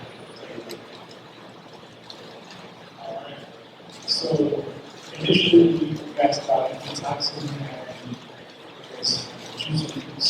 And I would have to say that the issue with juicing when it pertains to the skins and things like phytic acid that I mentioned earlier, phytic acid is a chemical compound. And so it's not about the size that you can get to people, how fine you can get it. It's actually a chemical process. And so the chemical accumulates right over the minerals that your body needs. So in order to reduce or enhance your mineral absorption, you have to get rid of the compound phytic acid. The only way to neutralize phytic acid are by utilizing phytates, fungus, and bacterial-based compounds that will start to metabolize the phytic acid and will put the phytic acid in the sodium in the water. And I would say that juicing is not recommended unless you begin skin and remove seeds, because there's those compounds that you can really try to do. I'm not sure if somebody else has something else to say on this process. Just on the point of the nuts and the skins, I go back to the nitrogen issue. Nitrogen as a compound goes up into amines and then proteins. That's what you're detoxing. When you say detox, that's exactly what you're detoxing. And that's what spores, funguses, viral communities use to strengthen themselves. So the only thing that you can use to detox those particular things that the body uses are carbon-based compounds, which means that the best detox elements are going to be fruits to detox the body, as opposed to juicing leafy green vegetables, which have other compounds in the human body. Yeah, I think so. I just provide the experience. I'm going to fix the diagnosis I've actually been in massage therapist for approximately 15 years. I've worked with massage therapy and nutrition. I worked with a friend of mine that actually had HIV/AIDS, and he went with Dr. C's treatment. He spent like $1,500 and went through this whole thing and went back into his doctor and his numbers increased. And he really just kind of like put real that damper. He's not like totally lost with the bigger way, because he's still like, listen, I want to go a natural way, but he's, the fear part comes in, because it's like, okay, I trusted this doctor, supposed to know what to do, and I paid $1,500, I did a verbal record for over 6+ months, and he's confused. And so my question is, what would you suggest for him? And I'll actually like to come to you. What would you suggest for him when it comes to something? No, he was suggesting. Listen, I'm going to do it. Listen, HIV test does not test for a virus. If you get it positive, it's probably because of the level of specific proteins that they are looking for. Your body has made what is called an antibody for it. Okay? So it's an antibody-based test. There's no virus that's tested for HIV. Y'all know that, right? So the quick test, the ELISA, and the Western blot do not test for a virus. They test for antibodies. Anybody who uses positive on an HIV test does not have a virus. They just go through a program. It doesn't mean the immune system is somewhat compromised. So the test doesn't mean anything. So that's when you got to get out of the zoo. Treatment. The test is fake. Now get that part? All right, let me prove the test is fake. Quick test, ELISA, Western blot are the 3 tests that they use.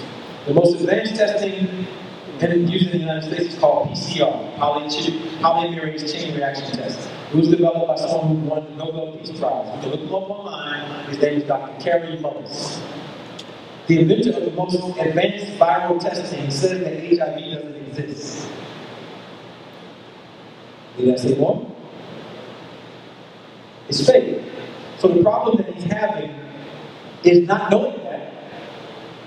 But if he wants to get a negative on the test, we can show him how to do that in a few weeks. It doesn't mean that he's even healthy. But we can get him a negative on the test. Going further, getting them a negative on the test and reducing the body doesn't need to keep antibodies, unlike it's taught in Western medical science. So he needs to improve his immunity, which is his humoral immunity, which comes through lifestyle and culture and proper nutrition. Dr. Sebi teaches what I call the Class C diet. And he has an excellent detox regimen that he has, depending on who's administering. So he might be upset, not necessarily with Dr. Sebi's program, but how it was administered by whoever did it. Got it? So we don't want to put Sebi on the bus. Somebody else could do it wrong. But if he wants to deal with the HIV issue and get it negative, we can show him how. You got my contact. But he has to have lifestyle changes, and he has to understand these facts that I'm saying, which I can show him so he can walk himself through to defeat the lie that he's walking around with in his mind right now. Also, make sure he gets a copy of this flyer that I have called Iatrogeny. Sick isn't sick. Most of the things that people talk about, I have prostate cancer, I have this, I have that. You only get it once you heard that that's what you might have. Might have. It's never been said, this is it. Never been said, that is the sickness that you have. It's only, you listen very carefully what's being told to you. And your second party and third party, so you may not fully get what was exactly told to you. It looks like that you may have HIV, or you may have prostate cancer, or you may have lupus, or you may have leukemia, something like that. May have. It's from that point that you switch and say, oh my goodness, I have this. And now you're putting the energy to it, and then you confess and agree to some program which never dealt with the cause, and now we're going to follow something till that bitter end where, oh, he was staying out. So it's about a lifestyle, cultural, causal removal before you start owning anything. It's not your disease, there's no disease. Anything. Sick ain't sick. Sick isn't sick. Well, I'm representing 3 other people, so I have 3 questions. I'll try to ask them all real quick. The first one is there a connection between parasites, like pancreatic parasites and diabetes? And then the second question was someone who's eating animal-based diet who has sarcoidosis, what would be your recommendation or approach for them to eat themselves? And the third question is for the sister. My wife's a nurse practitioner. She wanted to know what would be the training or the transition from going from nurse practitioner to midwife.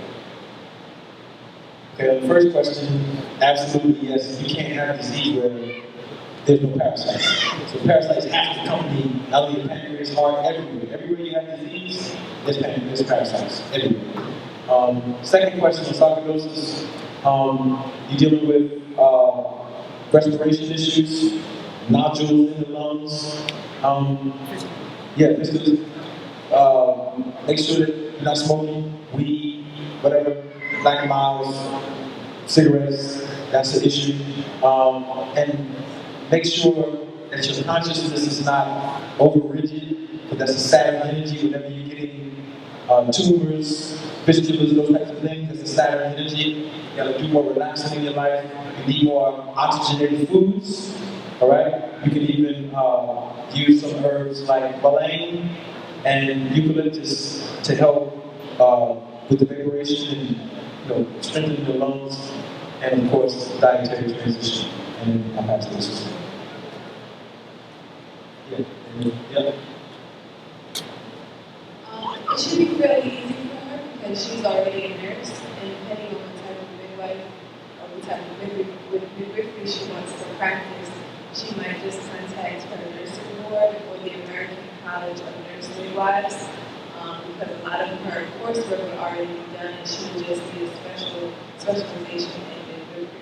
So it would be hard for her, in other words, to transition from being a nurse practitioner to a nurse midwife. It's just that she needs that specialization, which can take a year or 2 in like clinical experience. And then going into your governmental structure, what if you're transitioning to black, what would that entail? Would it be the same thing, or you guys have your own separate graduate training or experience with? What he's asking is, can she take any trainings like with you or Asa or somebody else that? Yeah, what would that entail? He's asking outside of those specifications that she mentioned. Do we have anything or people that can give her some trainings? Right. Is it in line with what you just mentioned, or is it completely separate? I think if her objective is to be a midwife, I think the best bet is for her to go that route as far as getting specialization in midwifery. And once she has the technical experience, it's easy for her to do all these other things. Because the programs that exist in the government are more so for birth attendants, more like doulas, people who attend birth and don't have the technical or medical experience to actually manage a birth. So she has an advantage. Thank you.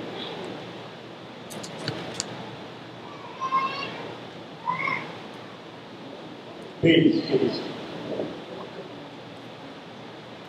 My question is as follows for Sister Assassine.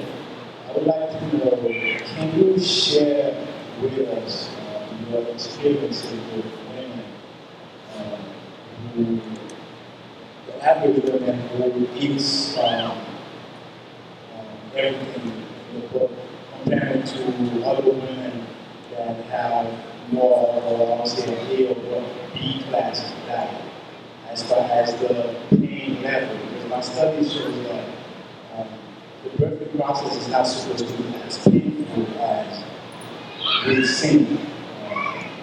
Can you share your experience on that? And another question I have for Dr. Abigail, and Dr. Vanessa, it appears to me as when the elders, it appears that they are more in tune with the circadian rhythm.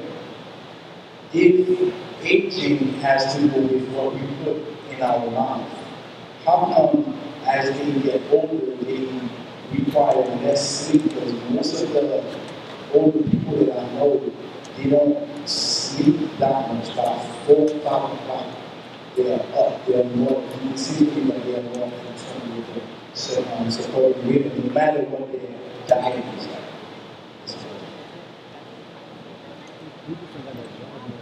I would say all things equal, you have a better chance of having less discomfort, obviously, if you have a better diet, just because all of your organs are working more effectively, including your uterus. So you probably won't tense up as much, and therefore your uterus functions optimally, and you don't experience as much pain. That being said, I trained with women in Mexico who they wake up and they eat pig skin for breakfast. Some of them, not all, but they had, I would say, not the best diet according to what we just heard here today, like an old-class diet. They went into labor not experiencing much pain. I would say that the bigger variable in it would be like psychosocial factors and also how connected you are to your culture and yourself, which affects pain levels more than anything. So I see women who spend a lot of time in meditation and connecting with themselves, Catholic women who stay in prayer, or women who are just very self-contained. They tend to have less pain than a woman. She can have it from herself. Yeah, second part of this question. About the elders and the sleep issue. And you're saying that they seem to be in tune with their circadian rhythm regardless of their diet. I don't know. That's a personal thing. I do know that part is true. They do have a tendency to get up more with the rhythms. It's probably because they're not working and doing other things that stress people out. The stress levels create a lot of those problems. And when you get older, you're eating less. You know what I mean? Even if you are exercising, you're still eating less. And you're probably eating at an earlier time because you're going to bed on time. They're usually not staying up late. So earlier you go to bed, more likely you are to get up earlier, sleep well. Right, exactly. So that's my experience.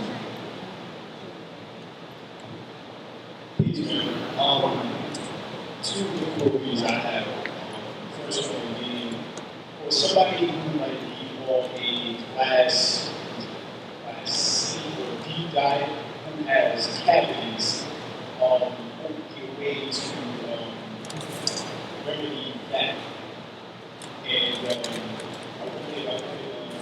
earlier to touch on hygiene, like what should be brushing my teeth, what should be brushing my teeth, or things of that nature. I just wanted to elaborate on that. And secondly, I myself am a Scorpio, and I have asthma, so-called asthma. Since I'm a Scorpio, what would you recommend my person to remedy that? On the asthma, that's a lung issue. Yeah, I'll answer the whole chart, but that's a lung issue. So you're dealing with the things that affect the lungs. Any levels of smoking, any historical issues with weakness of lung issues in your family need to be looked at, and then doing the things that improve the lungs, and the lungs correspond to third polarity, Gemini, which is how you communicate, thinking, those things, Mercury, all of those things. Make sure those things are in line, because if there's restriction in your lungs, there's restriction in that area of your life, and how you deal with that area of your life. And I'll let the brothers answer the last question. As far as dental hygiene, I would recommend utilizing the device called the water pick and shoot some extreme water into your teeth and get rid of plaque and also stream into your lungs. As far as the past 2 years, I've pretty much used bottles of baking soda to brush my teeth. I had really success with that. I don't have bad breath. I've been at it like 20 to have bad breath as I've been using baking soda. We also use herbal tooth powders that some people that find in public places. But I've had really success with just baking soda. And as far as sensitivity, I would definitely recommend using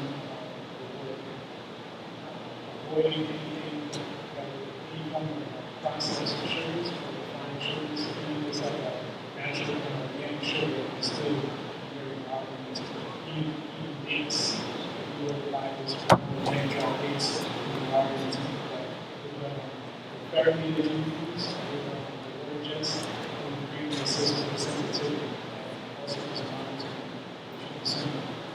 And if you use a traditional toothbrush, I would recommend getting one that has a wood handle, and you also have the PPA with this plastics.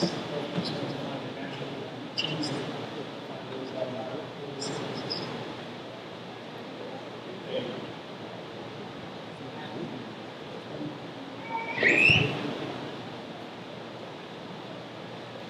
This question is about birth, natural childbirth. When you're breastfeeding and breast milk, the difference between the breast milk, regular fresh fruit juices, and alkaline water for your child, which is when you do it by stages, or can you actually just give the child instead of giving breast milk, fresh fruit juices, or can you water on a natural childbirth, raising your child? How do you, what are feeding? Why would you not, like, is there a reason? Are you asking, like, supplementing, or is it a better option? Well, I'm asking, what is the optimal option? Breast milk, like, without question. There's nothing else that's good for a child besides breast milk. If there was an issue where she couldn't produce breast milk, the next best thing I would say would be, like, coconut water or anything derived from coconut, because it has similar compounds and composition as breast milk. But breast milk, number one. So when you at that particular stage, when you stop breastfeeding, what do you give them then? What would you give them then? I would say fruits. Fruits is the best thing to transition, like pureed fruits. I don't want to contradict anything that the brothers have said, but whatever acceptable fruits there are, I would say puree those. What about when can you give that to the child? Water you can give between 4 and 6 months. Again, coconut water is good. I think coconut water is great. I always say coconut water is best because it's very hydrating and it also has that fat content that they will need. Fresh coconut. There was as far as the genetic codes that make your blood, your cells blood, to be able to get that light. What do we do as far as raising that child so that he doesn't, that his body begins to produce that light early? Everything that you said. If you want that child to have the optimal physical characteristics that make him or her illuminate, get him away from what we've been raised on, and breastfeeding appropriately. Yeah, preconception. How you conceive the child, those conditions will say whether the child grows up in a stable environment. And the preconceptive diets of the mothers and fathers, of course, what do they eat down to the time that they conceive the child. And after that, what makes somebody grow up is just healthy food. And we talk about eating fruits and other things that are vital to them. Yeah.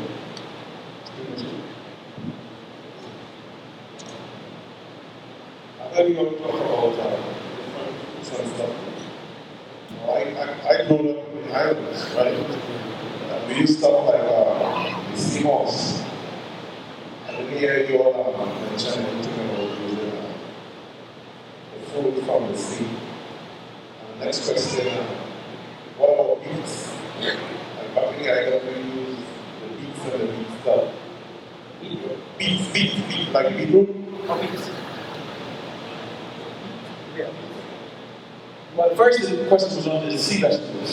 Yeah, like we use something like we call seaweed, and we take a lemon and squeeze it and wash it up.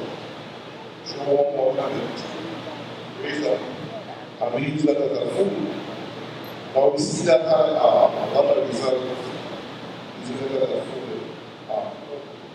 But that might start getting 116 and I go on that. My kids were seeing outside. When they were asking stuff about the baby, Actually, I feed my wife. She's the sister complexion. But I feed her for 9 months on green food. My daughter was born, she was there yesterday. I saw her on color purple. Green with purple hue. Is he saying beets? No, I already talked about beets, but I was talking about how I grow my cake and what I did with my wife. And I didn't say mention about foods only, but I know from experience, I fed my wife for 9 months on green food. On my daughter, she was darker than anyone in New York. Yeah, she had a purple hue. Born with a green hue. And she was able to be moving already when she come out of my wife. I saw a little. She was already looking to get up. I saw you talk about the melanin and the foods. But I fed her on green foods and Irish moss. And I saw how my daughter turned out. And even though while she was growing in the house, she's the first person, I didn't send them to like religious organization and stuff like that. And one day I saw she was speaking to my wife, and she said, why people need God? Are they weak? No. I just look at her growth and how she questioned things. And how I grew up, I grew her like feed my wife foods. And I see her intelligent level, even though in the European world she's attending one of the best schools in Harvard, Brooklyn. And she was one of the first students to take. And I sense her intelligent factor, thinking for herself. I see how her ways after I didn't have a food diet, or my wife wasn't on a food diet. So I'm just telling that story because I know I grow my cake. He's only 16, right? And they were grown on coconut and like what we call the moss. Keep it up. Keep it up. Right? So, and my main question was asking about being from the island too. What about the ground foods we were using in the islands? Is it wrong to eat those ground foods? Ground foods, root foods. Okay. Well, the first thing is, where are you from? Trinidad. All right.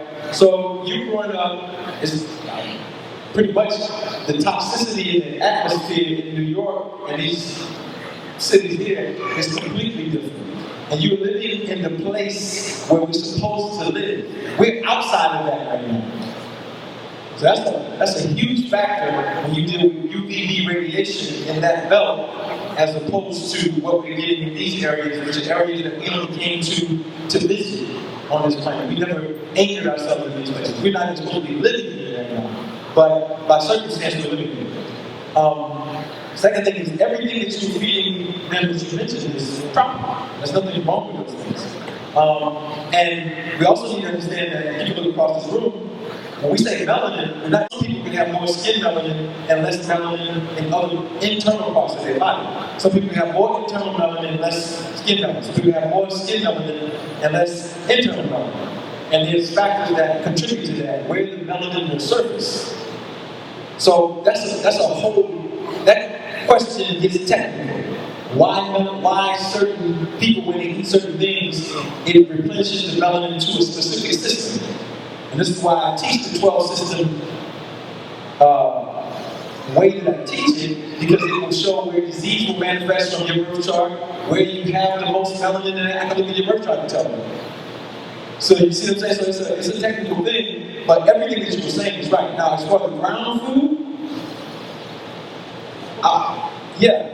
rhizobium. Rhizobium is a fungus that is found in most ground foods, but you find it in something like ginger.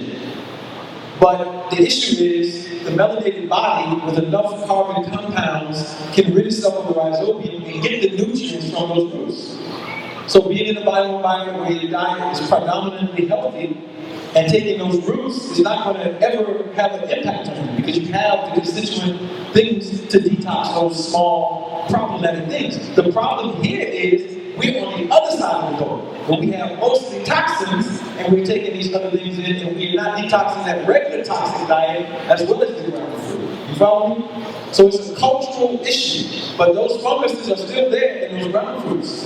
Our body just has a way of getting rid of them, and we're in that UVB radiation belt, and we're eating these tropical foods, and it's making it very easy for us. Those things don't even come as a problem for most of us who are not, eating the things that are problematic in those areas. One thing I would like to add is, as far as using examples, as far as health, I think that what my partner and I are doing here is we're setting a standard, because there is previously no standard to gauge how a person, because I'll give a person that when I went to Jamaica for the first time in 2008, I considered myself to be in optimal shape.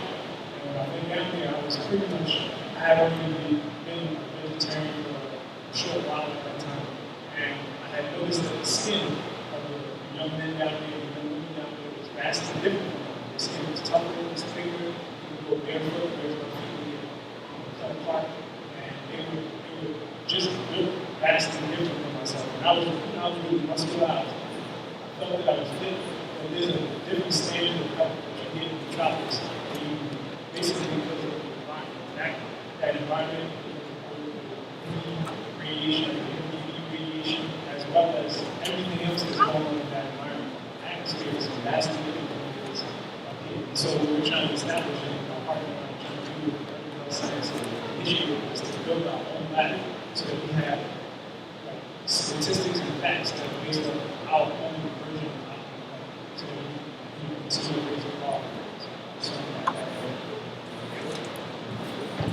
Islam. I got a question on bone marrow cancer. The sister brought to my attention bone marrow has, she said, the fourth stage of bone marrow cancer. I was trying to contact you or try to get some information on what she could do or where she can go because she's at that point where nothing's working. Where did she live at? Wilmington, Delaware? Okay, so she's close. How old is she? I have no idea. That's my sister a couple weeks ago. Okay. You just have to contact me to get to her to help you with that. To them, that's a serious issue that needs some direct attention. And before we leave, I will make sure that we got my contacts so we can get up there because we don't want to finish it. Okay. Thank you, family.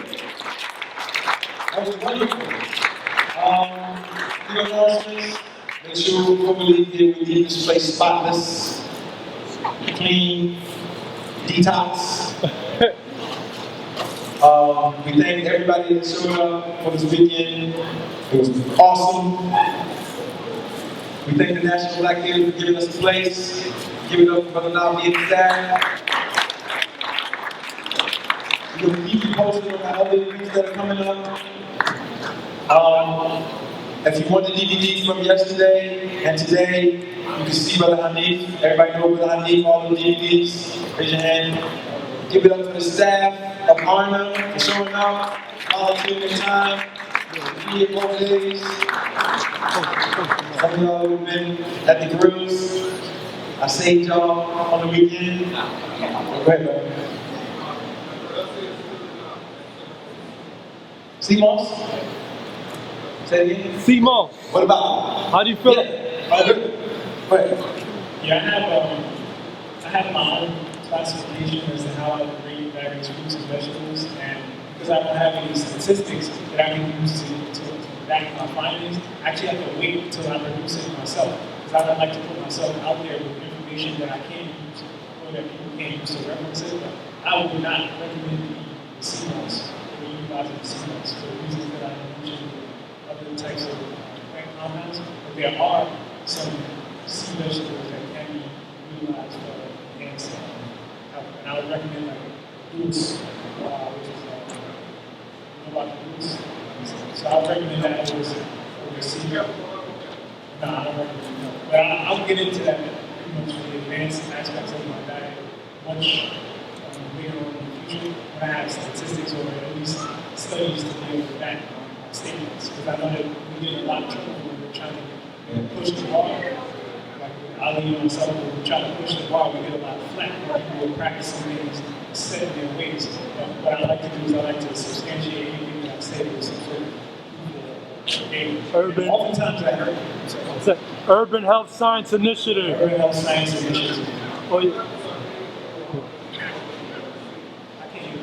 Here's what we'll do. We'll just wrap it up. You guys have to get together. He must up at the end. All right, so take your questions. Again, make sure we keep this place clean. If you're signing up for the health readings tomorrow, make sure you see Brother Troy. He's holding the clipboard up. We'll be doing them so we can complete, take a diagnosis on people who want to be a part of that study. And you're going to have to make sure you stay honest with us. Don't come 6 months later talking about, I did everything you said, it didn't change. All right, let's give it up. Let's give it up. Yes, give it up.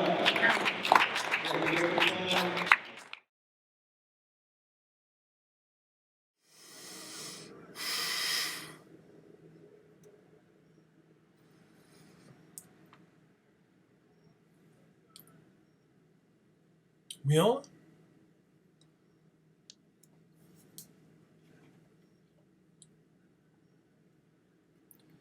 Peace, family. I'm R, and you're watching Ready for R. Peace, family. This is your boy R from Ready for R. And I've been getting a lot of complaints about my videos and how the audio is distorted. So you know what? I've listened, and I said, you know what? Let me just try and tweak the sound of this particular video from Dr. Ali Muhammad. It's called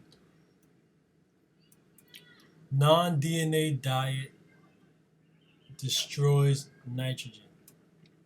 So this particular video that you're going to see is actually the exact same video that I already have on my page, but I've tweaked the sound if you couldn't hear it. Hopefully you hear it this time, all right? Because I think that the health is the most important thing that we can actually be addressing right now. So take heed.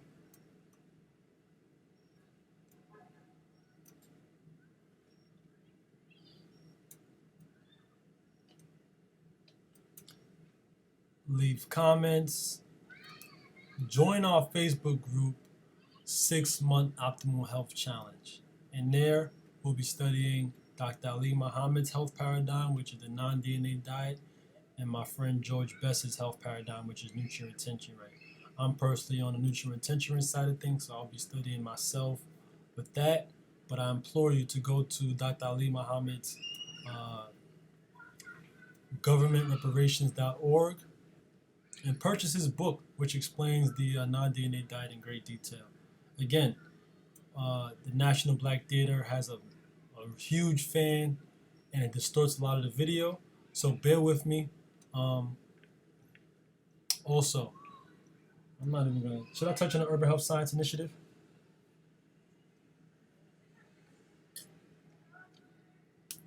Also, a good friend of mine, a really good friend of mine, a great friend of mine, Dr. Scott, has debuted the Urban Health Science Initiative. Let's see what the Urban Health Science Initiative focuses on. Just to get it right, get it tight.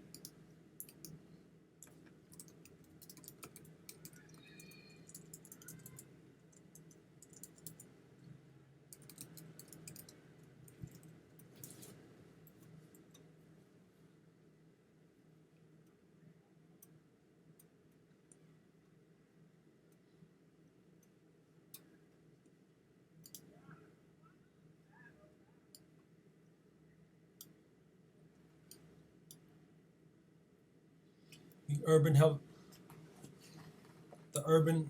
Urban Health Science Initiative is a non-for-profit organization with the mission of eliminating the severe health disparities that exist within ethnic and urban and underserved communities. They aim to achieve this goal by researching the unique environmental and biological factors that are key to reversing ailments in people of African descent. All right.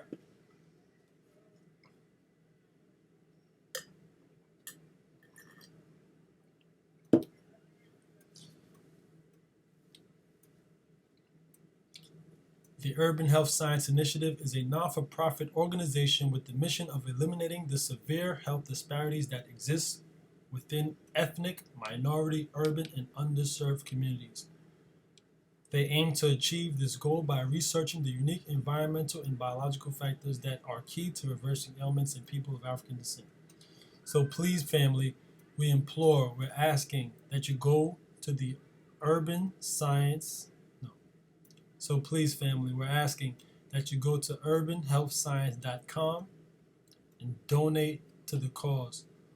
With your donations, they'll be creating a laboratory specifically geared to people of African descent.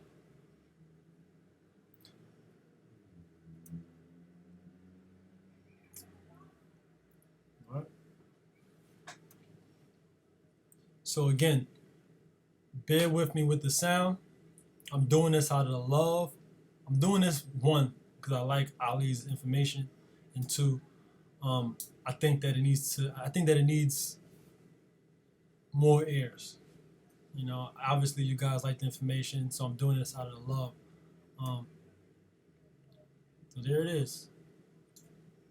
Here's the video.